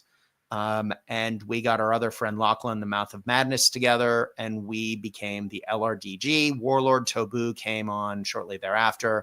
And it was a looser unit podcast than the Dwellers ever was. We had our entire podcast network thrown off twice. Because we talked about things that you weren't supposed to on a World War II podcast, typically having nothing to do with World War II. So is Bigfoot real? The Taste of Prostate? Oh. Again, the Mouth of Madness. It wasn't me. Sounds ridiculous. There was a comparison to Nicolas Cage and Mud and something, and somehow the description went wrong in the entire podcast network, and that was way beyond us. Got thrown off of iTunes and Apple, so that had to get fixed. Eventually, though, we merged with a group of U.S. Bolt Action podcasters, and that show split into the LRDG, which technically still exists. I still see my brothers when they're here, but also turned into the Ghost Army or the Gap. So we had Brian Cook, we had Anthony at the time, when we also had Patch, and this was the less competitive, more historically themed leaning show. And it stands to this day. It has had hiatuses along the way, But we do talk about bolt action. We love bolt action, and we love to talk about how you can take a theme and you can put it on the tabletop and still have a fun competitive game. You can give your opponent a good game, so to speak, but you don't have to curb stomp noobs along the way and have a good time doing it. And it's just really more of a community thing. So the Gap is one of our faves. But in the LRDG network, WWPD, which had a huge number of awesome podcasts on it, the network that we kept getting things thrown off. Also, love the dog. When Bailey wants to be on the show. She wants to be a star. Hang on a second. Hang on a second. This is our rescue Bailey. She wants to be famous. Well, our rescue Freddie, who looks very similar to Bailey, is upstairs having a nap. Otherwise, I think he'd be barking and running in circles to be around, hearing so many voices without people in the room. But when the WWPD network, podcast network ended, I started the Cast Dice podcast, which was a generic gaming podcast. And the idea there was, and that design, the logo is by our good friend Brian Cook. That's a great logo. It's all the Boba Fett. Yeah. And our good buddy, local friend Quinn, did the animated one for when the show is on YouTube. Okay. Those guys are top tier, I have to say. I am humbled to be in the same neighborhood as them. But Cast Ice I was trying to get away from only doing bolt action, as much as I love bolt action and how most episodes of Cast Ice have something bolt action adjacent in it. I wanted to do a generic gaming podcast. And I say most, actually, that's probably not true by any more, but I do a lot of bolt action content. But the idea is not to mug the beginning of my own show. We are really in the middle of a gaming renaissance. There are just too many good games that we can spend our hobby time and our hobby dollars on. And it can be a real problem trying to figure out what to play next. And the purpose of the show is to dig into the games that my guests and I enjoy playing, to talk about big industry events, and to talk to the people who create the games. And so it is just a mash of local gamers or gamers that I'm friends with around the world, talking about the games that we've been playing and what we enjoy about them. But also, I'm incredibly humbled by the number of game companies and creators that want to interact with me and be on the show. And so we've had some truly amazing guests on over the years. Rick Priestley's a regular. Uncle Rick's on at least once a year to talk about the history of gaming and to talk about new stuff that he does. Joe McCullough's been on. Andy Chambers is a regular. Countless others. Andy Hobday. Carl from Crooked Dice. You name it. We had so many amazing people that just are happy to come on and talk about what makes their game cool. And that's the whole purpose, right? We have enough negative crap on the internet. And one of the reasons why I love y'all's show is because you are positive, and it's not just a bunch of troll BSing for 2 hours. It's actually talking about what you enjoy, what you see that you like. It is so important that we talk about the things that we love and bring us joy, especially in this world, which seems particularly grim and getting grimmer by the day. Don't get me started about tariffs.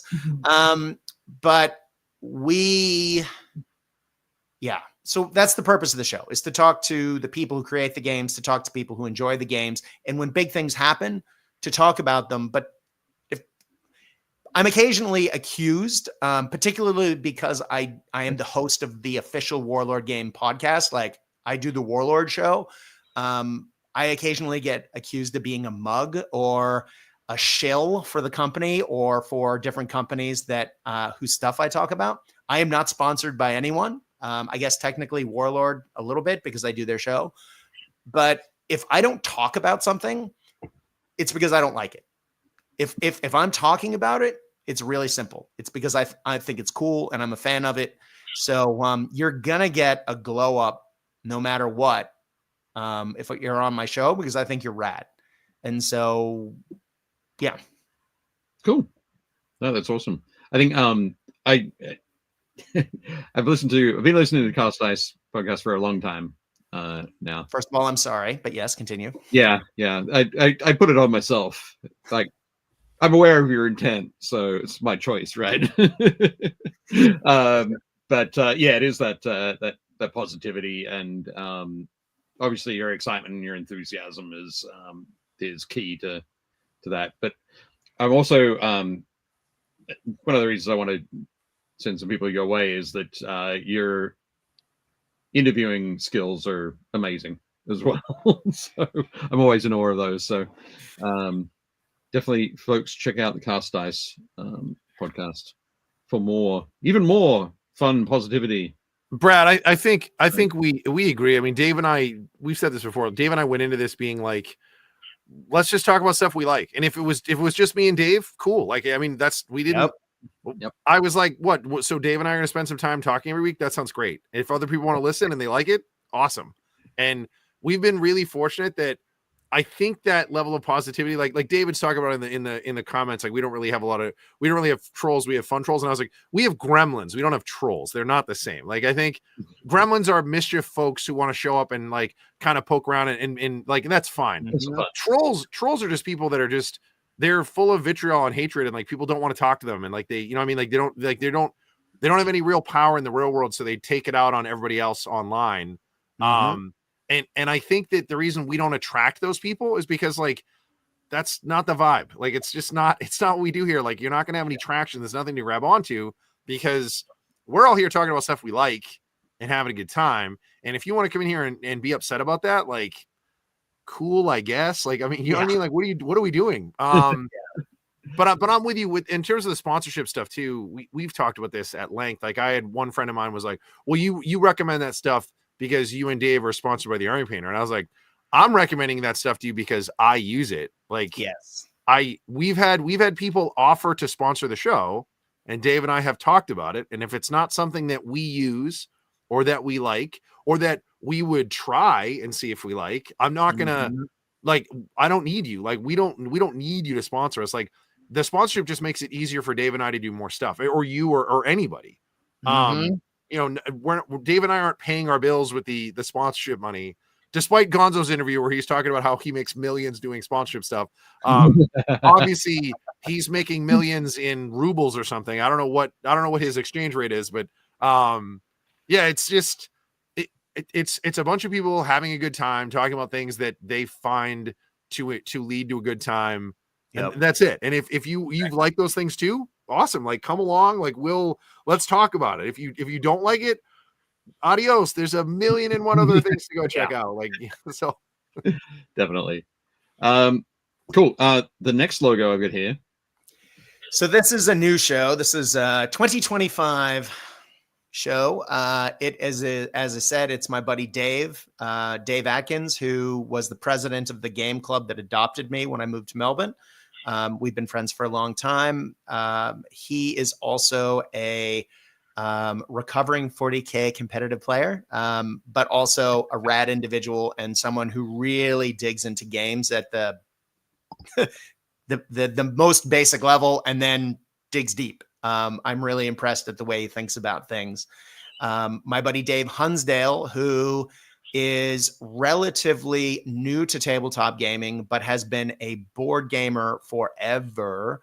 My buddy Lee, who's the neighbor up the road, who I do a lot of events with, who's also extremely analytic. And then me, the ADHD Marvel reader as a kid, Muppet. And we get together and we are trying to get better at Marvel Crisis Protocol together. But we're also every week or every episode, which is about once a month, we talk about a themed list that is comic based. So it is a little bit like the Marvel Crisis Protocol version of the Ghost Army. So Dave Atkins was talking about his Hydra Captain America list. And he converted a Captain America, but the secret agent of Hydra with the like torn costume with the Hydra suit underneath. And he converted up and he made a whole themed list around it.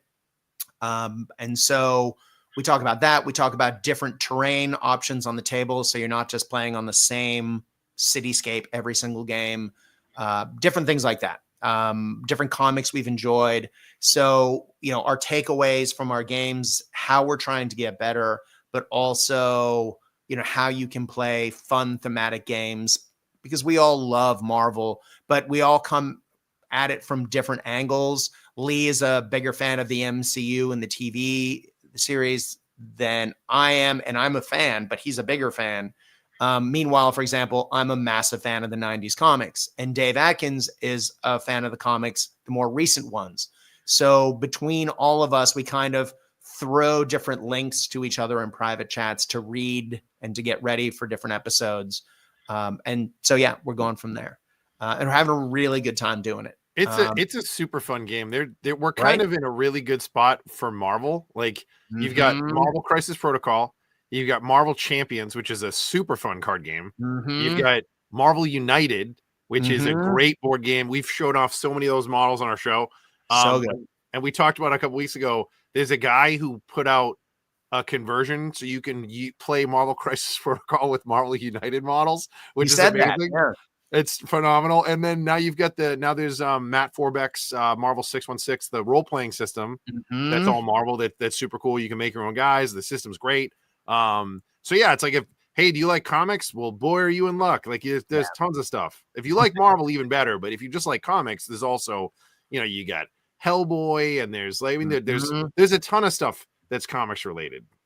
There's a G.I. Joe RPG, there's a Transformers RPG, there's a Power Rangers RPG.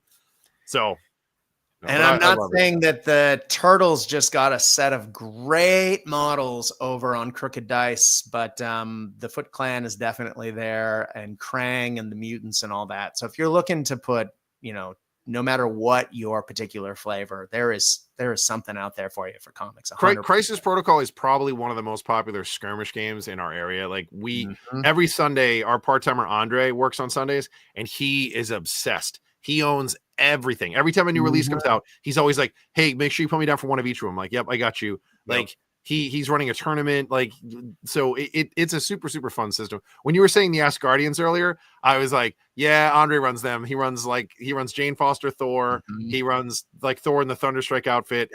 He runs Beta Ray Bill. And I'm like, are you kidding me? Like, that list is disgusting. Yeah, man. Well, I was running classic because the list I'm putting together for the Easter event is the original classic, because I have STLs of the original classic X-Men in the original suits.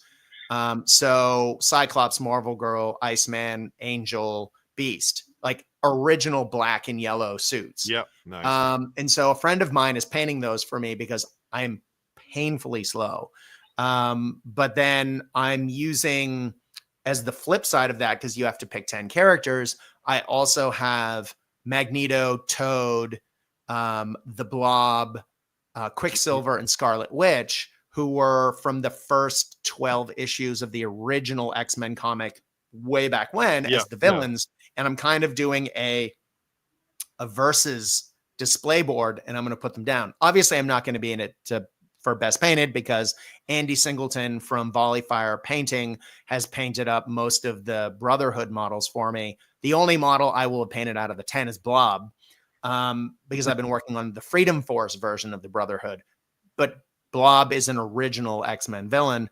And so to have those sort of across the table is what I'm looking to do.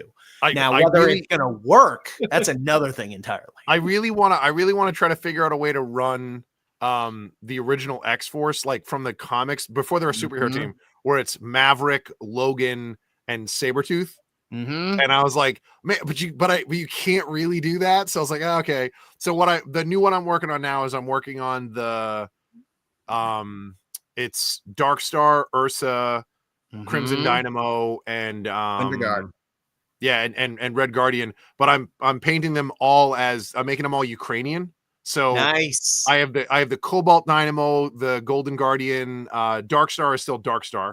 She's just navy and gold instead of black and gold. And then Ursa Major looks the same. He's just a bear. So unless you're going to paint him like a giant panda, which some people have. no, I'm not. No, I'm not doing that. Maybe because he's part of the. Maybe I'll make him a polar bear. Yes, there you go. Now you're cooking. Cool. Did you know that Maverick, Logan, and who's the third person are all Victor? It's Sabretooth. Yeah, Sabretooth. They're all in Weapon X. I did. Can you run them as well? Oh, right, because that's a new faction now. Yeah. Okay, guys, I'm gonna stop the conversation there. Yeah, Dave's like, as soon as we start talking about superheroes, Dave's like, I don't know what's going on. No, it's not I don't know what's going on. It's just you would have heard me say Victor there, and say Sabretooth when you said who's Victor.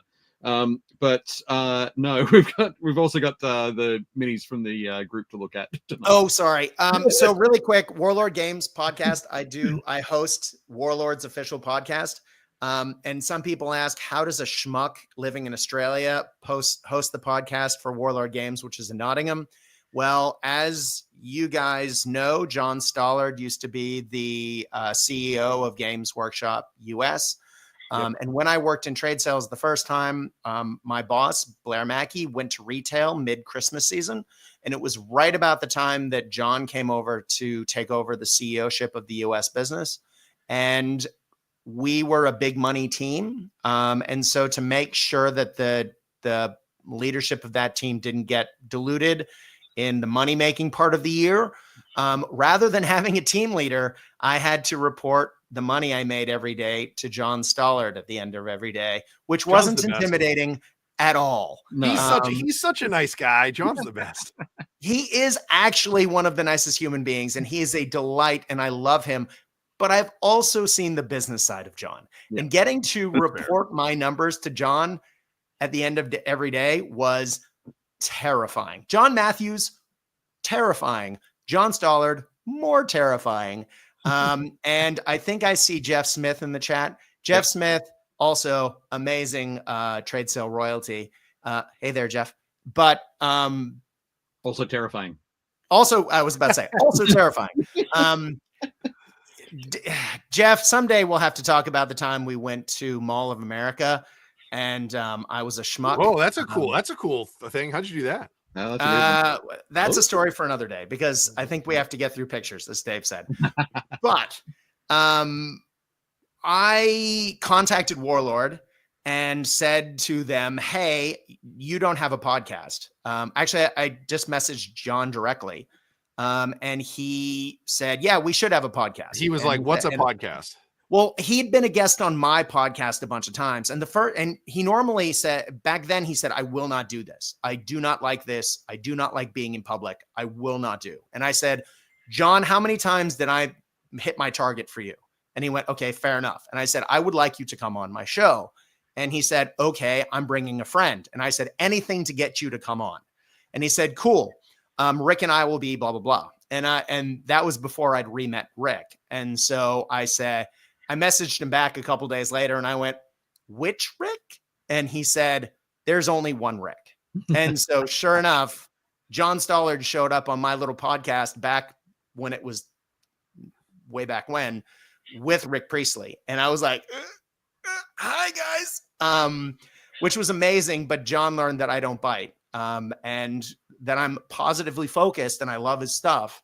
And so he made it possible for me to do his podcast. And so I do the Warlord cast, and which reminds me, I should call John and say he needs to come on his own cast again. Because you want to talk about like the ultimate Santa Claus guest who just tells all the good stuff and is so cheerful. He's the greatest guest on any podcast ever. But since we don't have time, I have a funny story about how John Stollard terrified me and almost fired me at one point, but we can do that another day. Yeah. Next time you're on. Or we can talk about it after the show. But fantastic. No, thank you very much for all of that, Brad. Sorry, I talk too much. No. I usually the host, and I get to ask questions, and I don't get to talk. So you unleash the beast as the guest. I can't stop talking. Sorry. I'm being really good today too. I'm trying to be like, I can see Dave, and I'm like, you know what? I'm not going to tell that story I was going to tell. Sorry.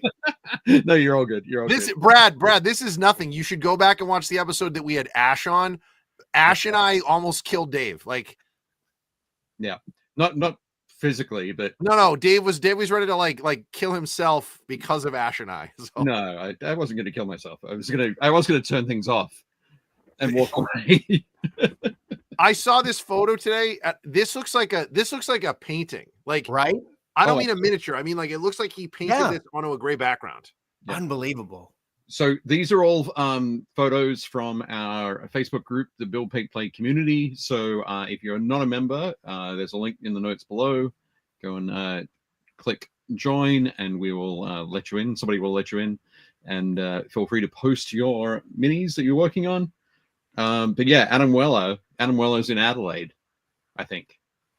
Pretty sure. Wow. Maybe in Melbourne, but This is It's incredible. a beautiful piece from Adam. Adam always does really nice tone. work. Yeah, Is unreal. it is wild, isn't it? The I don't know if you can quite see at the side of the mini there, but those are ears, you know, so they're a little bit sort of Yoda-esque. Yep. Yeah. The greenish skin tone there. But yeah, fantastic work there from Adam. Beautiful stuff. It's amazing. Next I up. love these guys. I've said before, I think squigs are the best thing. So Yeah. I'm not sure if you spotted it in the chat before, but Alan would love to come on Cast Dice to talk about Cyberpunk Combat Zone.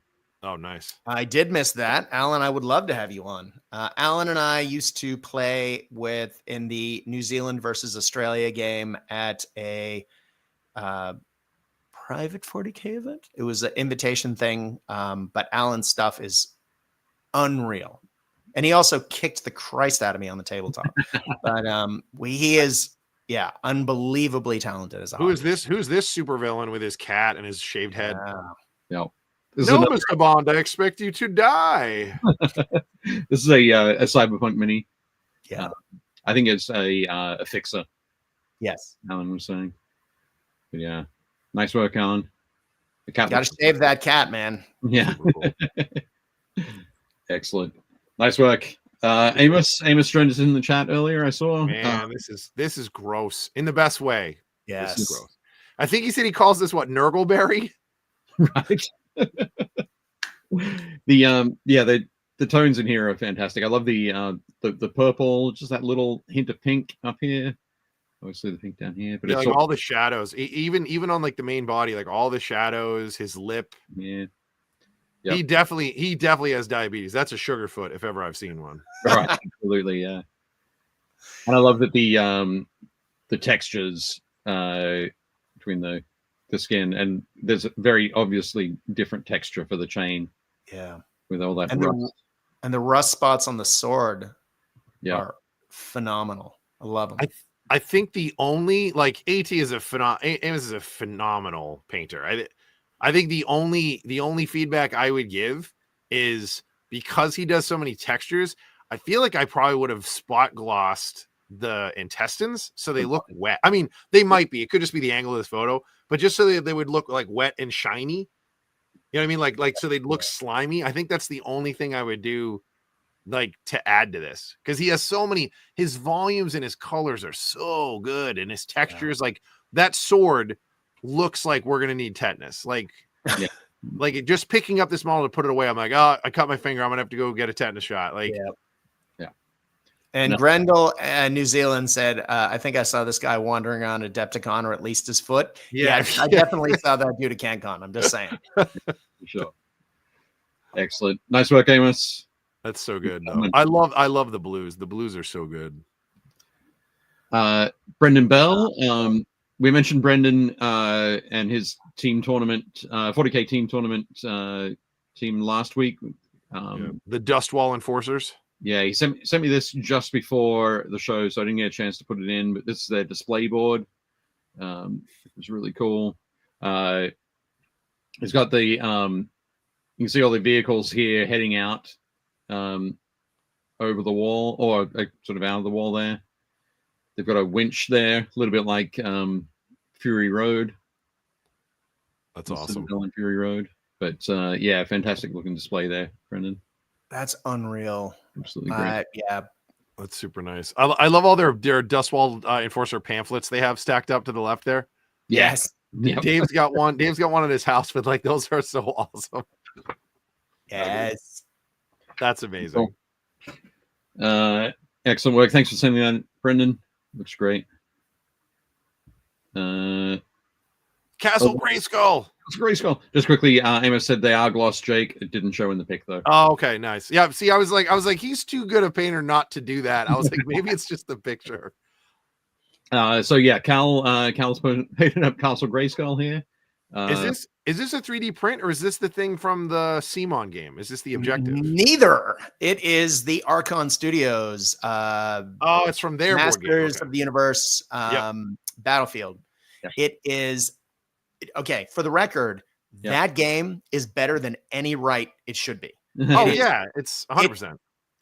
It shouldn't be as good as it is. Like, it is such an underrated game, and I'm glad they finally got the license to print it outside of Europe, because I had to smuggle my copy out of Europe when I did an episode on it way back when. That game is amazing. And my Kickstarter for it just arrived. So now I have tons of expansions to it. Not that I probably didn't have before, awkward. And so I'm going to be playing it later this week. If you have not had a chance to look at this, Masters of the Universe Yeah. Battleground, Not the Simon one, Not it's the Archon Simon. one. and not the one with the smaller moving around the map like a campaign system. The one that is like hex-based moving around combat game. Yep. It is the mechanics are genius. It is an excellent game. Cool. One of my best finds, and it's associated with amazing nostalgia, which I don't have any problem with. Leave me alone. Awesome. So this is a dice Yeah, tower Archon. as well. Yeah. So Super nice. nice work, Cal. Looks great. There we go. Next up, Caleb posted this. Caleb Wilson. The legend himself. So Caleb also asked me to point out that he is running an airbrush class, airbrush 102, out at Herrick Games and Hobbies in Santa Cruz, or near Santa Cruz, California, on the weekend. I think it's the Labor Day weekend. Oh no, sorry, it's the weekend after that. So May 31st. I'm trying to talk Caleb into coming out to doing a 102 at my store, because Well, they did a 101 like 6 years ago. So I think if we had him come out, I think we would do really well. So That's Okay. outrageously good. Yeah, I was planning to come up to the one they were going to do in August 2020, which unfortunately was cancelled. But yeah, the folks who go to that are going to be working on this model. But yeah, beautiful work there, Caleb. pretty great. Looking great. Chris Gorka. Oh, Gorka took a break from painting Star Wars figures this week, and Jeff Smith's got to be loving this. At yeah, first I thought this was Jeff's. I was like, oh, is this Jeff's? And then I was like, I oh, wait, no. literally had the same thought. but no, He does love a good tactical rock. He Yeah, does. true. But yeah, the wonderful Ballistus Dreadnought there with some Super nice. great additional bits and pieces. God, that highlighting is so sharp you can cut your finger on it. That is Yep. so beautiful. Absolutely. I'm loving the just that red icon on the house cannon. Yeah, it's But really also good. the pelt hanging from its groin is like, to have such crisp, clean highlighting and then mix it up with that fur texture. That is a brilliant shift of technique. Just it sings. Beautiful work there, Chris. Very good. Yeah, Jeff says nice. Steve says crispy. Yeah, looking great. Awesome work. Jason Dyer. Oh, this is his haul from Adepticon. Yeah, took a break from painting this week. And yeah, showed some of the stuff that he picked up. So a bunch of paints. He scored a couple of medals there in some events. Very nice indeed. Oh, I miss Very Jason, Yeah, my some, Canadian brother. great Shatterpoint stuff as well. And Mhm. looks like he picked up both of the Warhammer event specials. He's got the Victoria Lamb model in there I was too. about to say Victoria Lamb right there in the house, royalty. Woohoo! Not at all because I live in Victoria. But She's from here. She's amazing, as you guys probably know. As I know Dave does. Anyway, yeah. All good. Love having her on. She's an amazing guest. And obviously he played in Jeff Wallach's the 40K friendly, because that's the orange Keymaster shot glass. Right. Mm-hmm. Yeah. And he probably has his pink bandana around somewhere, playing on Team Pink. Yeah, nice one, Jason. Good haul. Jeff Smith did post a few. These look phenomenal. Unbelievably good. They look great, don't they? Jeff, your painting style has only gotten better over the years, brother. And I do follow your stuff. Your bolt action stuff was great too, but these look amazing. Is this for a commission or is this for him? I'm pretty sure this is a commission. But yeah, beautiful work though. I'm loving the I'm loving it with all of the Deathcore Krieg steeds that I see, but yeah, just done a great job here with the that sort of purplish red going up onto the on the legs. Super cool. Sort of fading And up. how the tattoos match. Oh, it looks amazing. He says it's a commission. Nice. Yeah, they all have all the number stamps. Mm-hmm. It's the But best. yeah, looking great, Jeff. Nice one. He's also done some Tempestus Aquilons. Oof. They're Elysians. They are Elysians, yeah. But no, they're looking great there, Jeff, as well. Very nice. And Great. one more piece from Jeff. He started work on this crazy Stormcast model from Age of Sigmar. Do you know which chamber that is, Jake? I have no idea. Burgundy and gold. I don't know the Sigmar chambers that well. I know the basic ones. I don't know the other ones. I also don't know it, so I was hoping to find out. But Amos says, "Guys, stop! Jeff's gonna be so unbearable on the way into work if you keep praising him." that sounds like an Amos problem, not an us problem. That's right. I'm not gonna lie. Sigmar is probably gonna get me when that new Vordry on Zombie Dragon comes out. I'm gonna have to get that model. Right. Yeah. But, Age of Sigmar does such phenomenal models, and the detailing on them is so good. Just even their basic infantry models are astonishingly good. Yep. But I just want to use them in the old world. Yeah, for sure. I will say, having played Sigmar now, the rule set's really good. Like, yeah, everyone keeps saying the new edition is phenomenal. At Adepticon last week, I used new Sigmar models in Mordheim, so you can do it. There you go. But yeah, Astral Templars. There we go. Thanks, Jeff. Okay. Excellent work, Jeff. Thanks for sharing those. Next up, John Schaefer. For some reason, even though I had photos that I'd taken at Adepticon, they didn't make it into the presentation about Adepticon last week. So John sent a few. I'll post a few in the group. I love that this is a Where's Wally and Schaefer, the Schaefer dogs in the upper right-hand corner. Isn't that him with the sunglasses on his hat? Am I making that up? Yep, you're making that up. That isn't Schaefer? No, not really. I'm not wearing my glasses. Yeah, it could be. It could be, but I'm pretty sure John took this photo. Yeah. Okay. Yeah. I think he did. Anyway, sorry, John. His when you had him on for Necromunda, his Necromunda stuff looked sick. And always, there you go. Dude's a legend. Absolutely. Yeah, just John's tables look fantastic all the time. Oh, those are great. I just love the use to play anything on that table, and I mean anything. I just love the use of the Age Sigma pieces, 40K terrain. It's all mashed together, and it works in that idea of the like a hive spire that's been around for millennia. Yeah, just stuff built on stuff, built on stuff, built on stuff. Absolutely. Well, he pointed out on your episode that the wonderful standardization of Games Workshop kits in recent years, how it makes kit bashing them really, really convenient because everything's similar sizes. So you can, for example, put a plate from one kit on top of another one. So for example, going up the steps, I don't think that's part of the between the statues. I don't think that's the original plate there. I think no, definitely is not. No, yeah, right. So it fits though. And that's amazing. And so to have, as someone who spends time trying to kit bash stuff for Bolt Action, I assure you, a lot of third-party kits don't kit bash together. No. So just to have that compatibility is sensational. No, absolutely. And I want to play a game. I want to play a game on that table. Yeah, that's fantastic. Has a real like arbitrator precinct kind of feel. Absolutely. But yeah, beautiful stuff. Again, I'd play any game on that, like, and that in particular. Oh yeah, this is the one he showed off on the show. It was like in progress while he was showing it.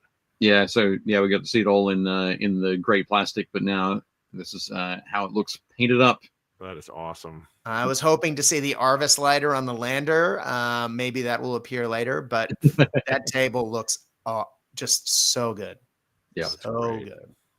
One of the things that I know that he had going on during the games was that he had basically a list of things that people could choose to try and do during the thing. I think it was maybe like a dozen things, and if they achieve those, they get additional points at the end of the game.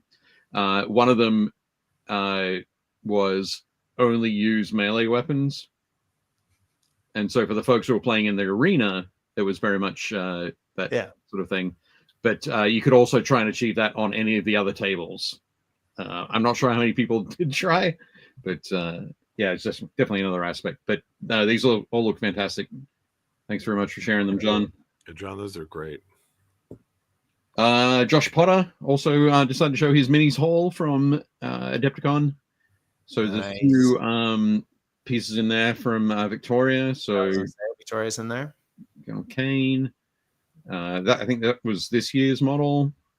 Yeah, this was previous year. I think. And those are the three mimics from More Than Dice. Yep. So you got Gonzo, Mizzy, and Nerd.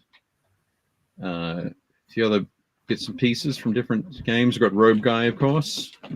There. But nice stuff there, Josh. I look forward to seeing you paint those over the coming months.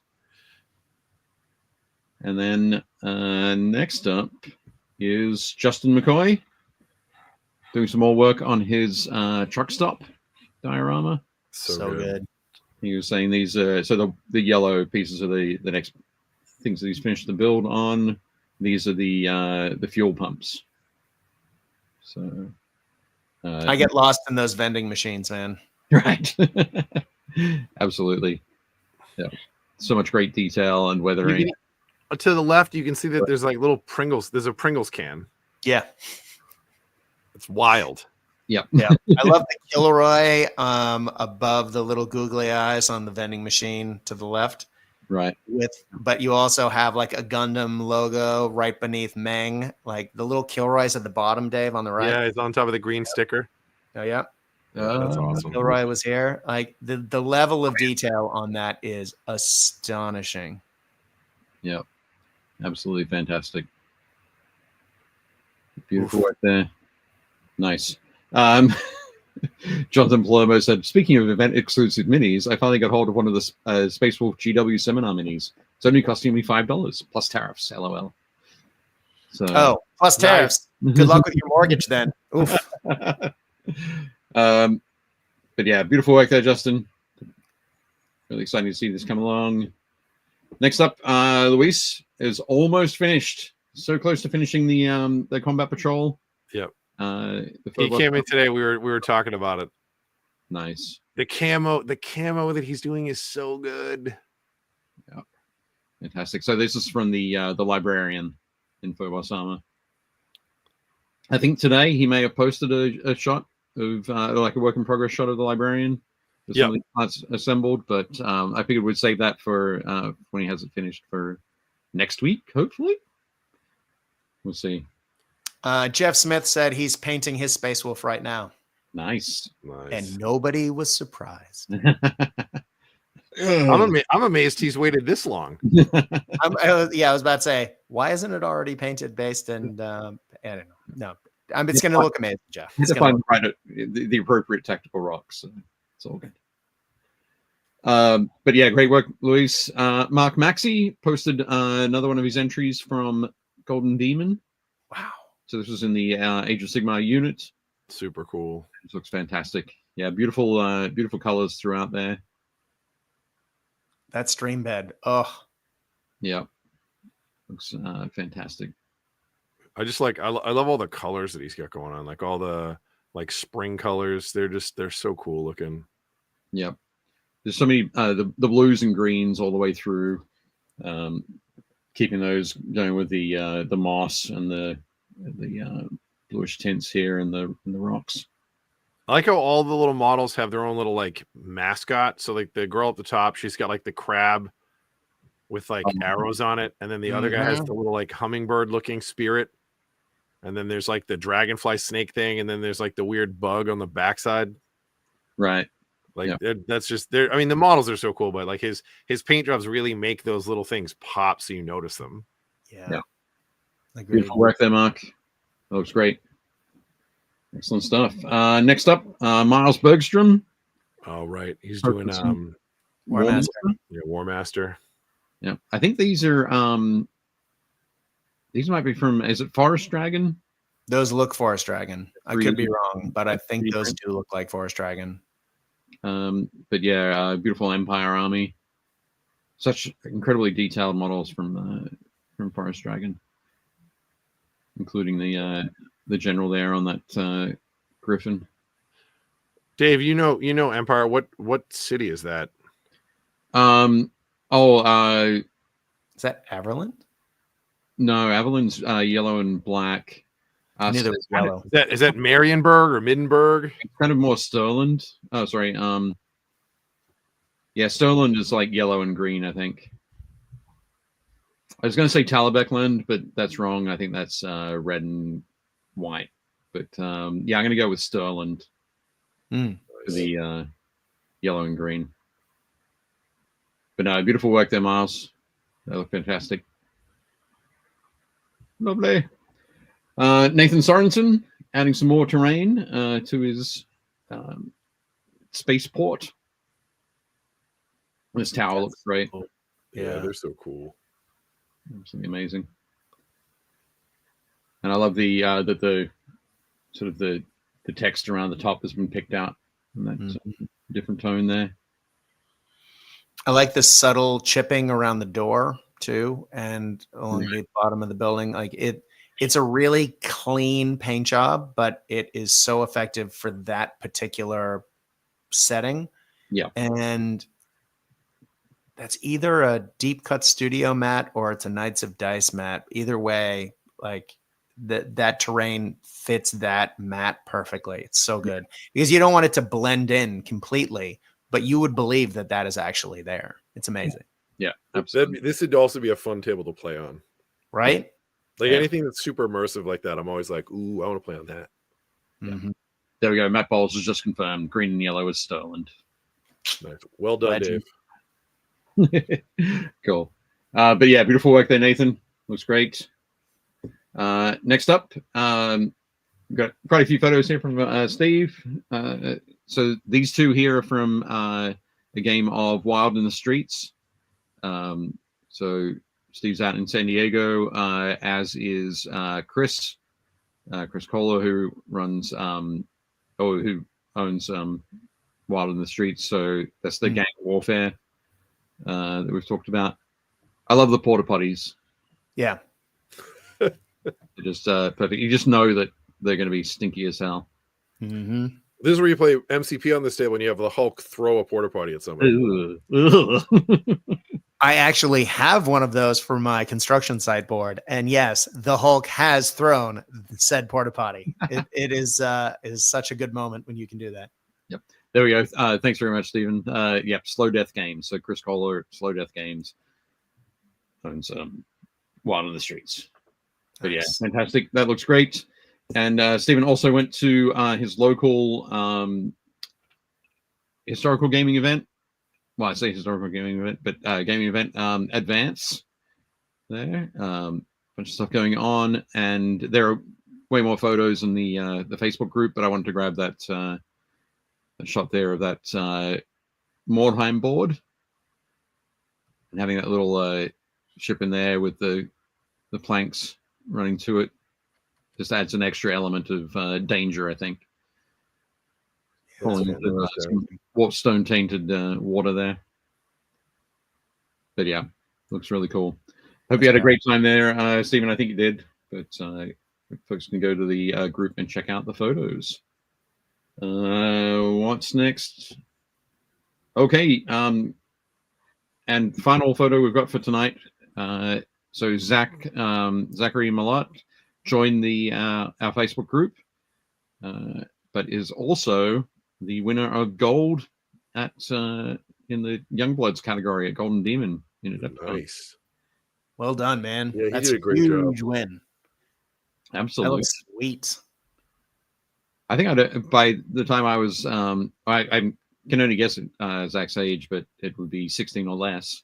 I know that I had only painted a handful of like dwarven adventurers in Humbrol paints by that point. But Lots of D&D metal painted with testers. Yeah.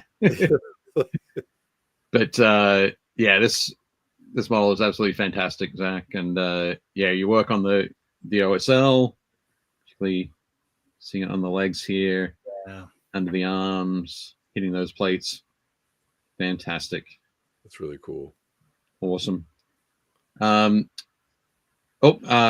we've been joined by the hobbyist printer. It's Alan, who is new to the Army Painter team. I did get your email, and we have talked about the great work, Zach. Thank you very much for sharing that.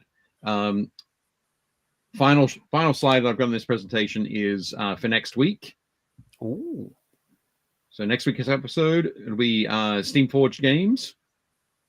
Matt Hart. So at Adepticon, Jake got the opportunity to talk to Matt Hart for about an hour.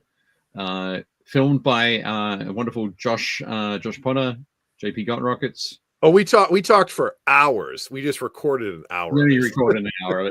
I know it's like 8 gigs of video. So I've got to work out how we're going to get that into the show next week. Mainly because Matt lives in the UK and it is it's way past 2 a.m. there at the moment. So really looking forward to checking this out, but that will be in next week's show. And now I'll go back to this. Yes, Alan, we have shown the paint sets. And we have said the way to win these paint sets, we will be sending these out to 3 lucky winners, is once this show is posted, in the comments below the video, it's either an actually or a, what was it, Brad? I think you'll find. I think you'll find. Or it could be the thing about historicals is. So any of those things needs to be followed by a World War II fact, and we'll so we've got until next episode. Yeah, we'll look them over. We'll announce the winner next episode, but pop that in the comments after this show goes live, not in the chat, but in the comments afterwards, and we will be sending those one of these 3 awesome sets out to the winners of that competition. And if you guys haven't already, please make sure you do all the stuff, like, subscribe, hit the bell for notifications, post this wherever you want, tell your friends about it, share it around. We will see you guys at some point. Huge thank you to the Army Painter. Huge thank you to Brad for being here, taking time out of his day to do this with us. Yep. Absolutely. Brad, Do you mind if I do a small plug? final words, please. Dear friends, if you have not checked out Cast Dice, CASTDICE, please do check out the Cast Dice podcast. If you look on YouTube, there's very few videos. There's little content there. That was a while ago. We will be jumping back to YouTube in the next month. You probably can't tell, but the blank space behind me is the office I'm currently tearing out. Once it's rebuilt, we will be back on YouTube. But if you go to your favorite podcast catchers, you can go to Cast Dice and find the most recent episode of the Warlord Games official podcast, where I talk with Marcus Vine about the Bolt Action Compendium, which is a compilation of community members putting together rad content that can be used in 3rd edition Bolt Action. The next episode of the Warlord Cast, which is coming up I believe later this week or this weekend, will be my interview with the author of the Samurai expansion for Pike and Shot.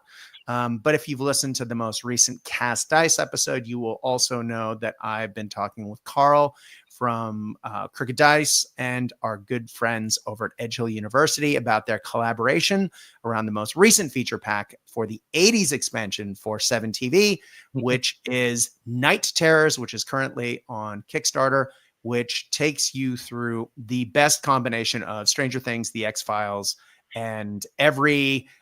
imagine a John Carpenter movie, co-produced by Steven Spielberg, written partially by John Hughes, with all sorts of weird stuff. And that is that expansion. But also Zero Threat, where we talk about me losing a lot at the most recent Marvel Crisis Protocol event using Dracula. Mwahaha. But ladies and gentlemen, it has always been a pleasure. And Dave, it has been a goddamn pleasure to talk with you today, sir, as always. And Jake, anytime I get to talk to anyone from the Commonwealth is a real pleasure. And I look forward to hopefully catching you in the United States on one of these trips. America 1.0, baby. Woo. Hey, man, the Commonwealth's a thing. But Ballsy, I miss you too, baby. Jeff, I'm sorry that I was a pain in your ass for so many years. I think you're the best. Harry Heckle is a goddamn legend and a treasure. Everyone should love Harry Heckle. But thank you to everyone who commented in the chat, and thank you to everyone who watched today. Please, as our good buddy Jake said, do all the things, like and subscribe, because Paint and Play is the show you should be watching every week. Even if it is in an extremely inconvenient time zone for me, I can watch the playback later, and so can you. Excellent. Right. It all lives forever on the interwebs. That's right. Fantastic. I will say the link to the Cast Dice YouTube channel is in the notes below. So you're right there, already ready to click it and go and check out some of those episodes, and links back to the other to find the more recent podcasts. Thanks, everybody. We will see you guys. We will see you guys next week. And as always, sorry, Dave's got more stuff. I'm trying to wrap this up. This is our longest closing ever. You trying to wrap this up? I was going to say, Brad, don't forget, hang around through the outro, and we will say our goodbyes. We do our exit interview after this. Guys, thank you so much. We will see you next week. Make sure you guys post all your pictures for Dave and I to show off next week. If there's anything you want to find out about any of the Steamforge stuff, please post comments. Dave and I will try to address that as well. I can always reach out to Matt and the guys to get updated information before then.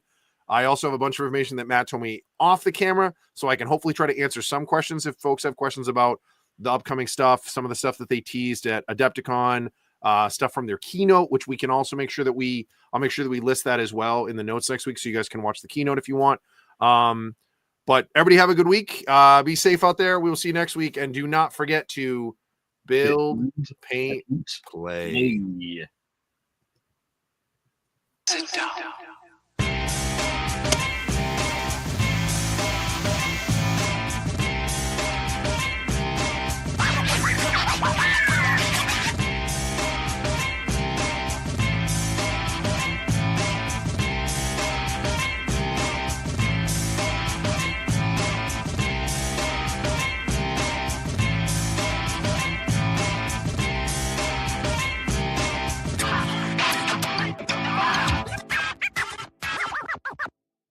Shut up and sit down.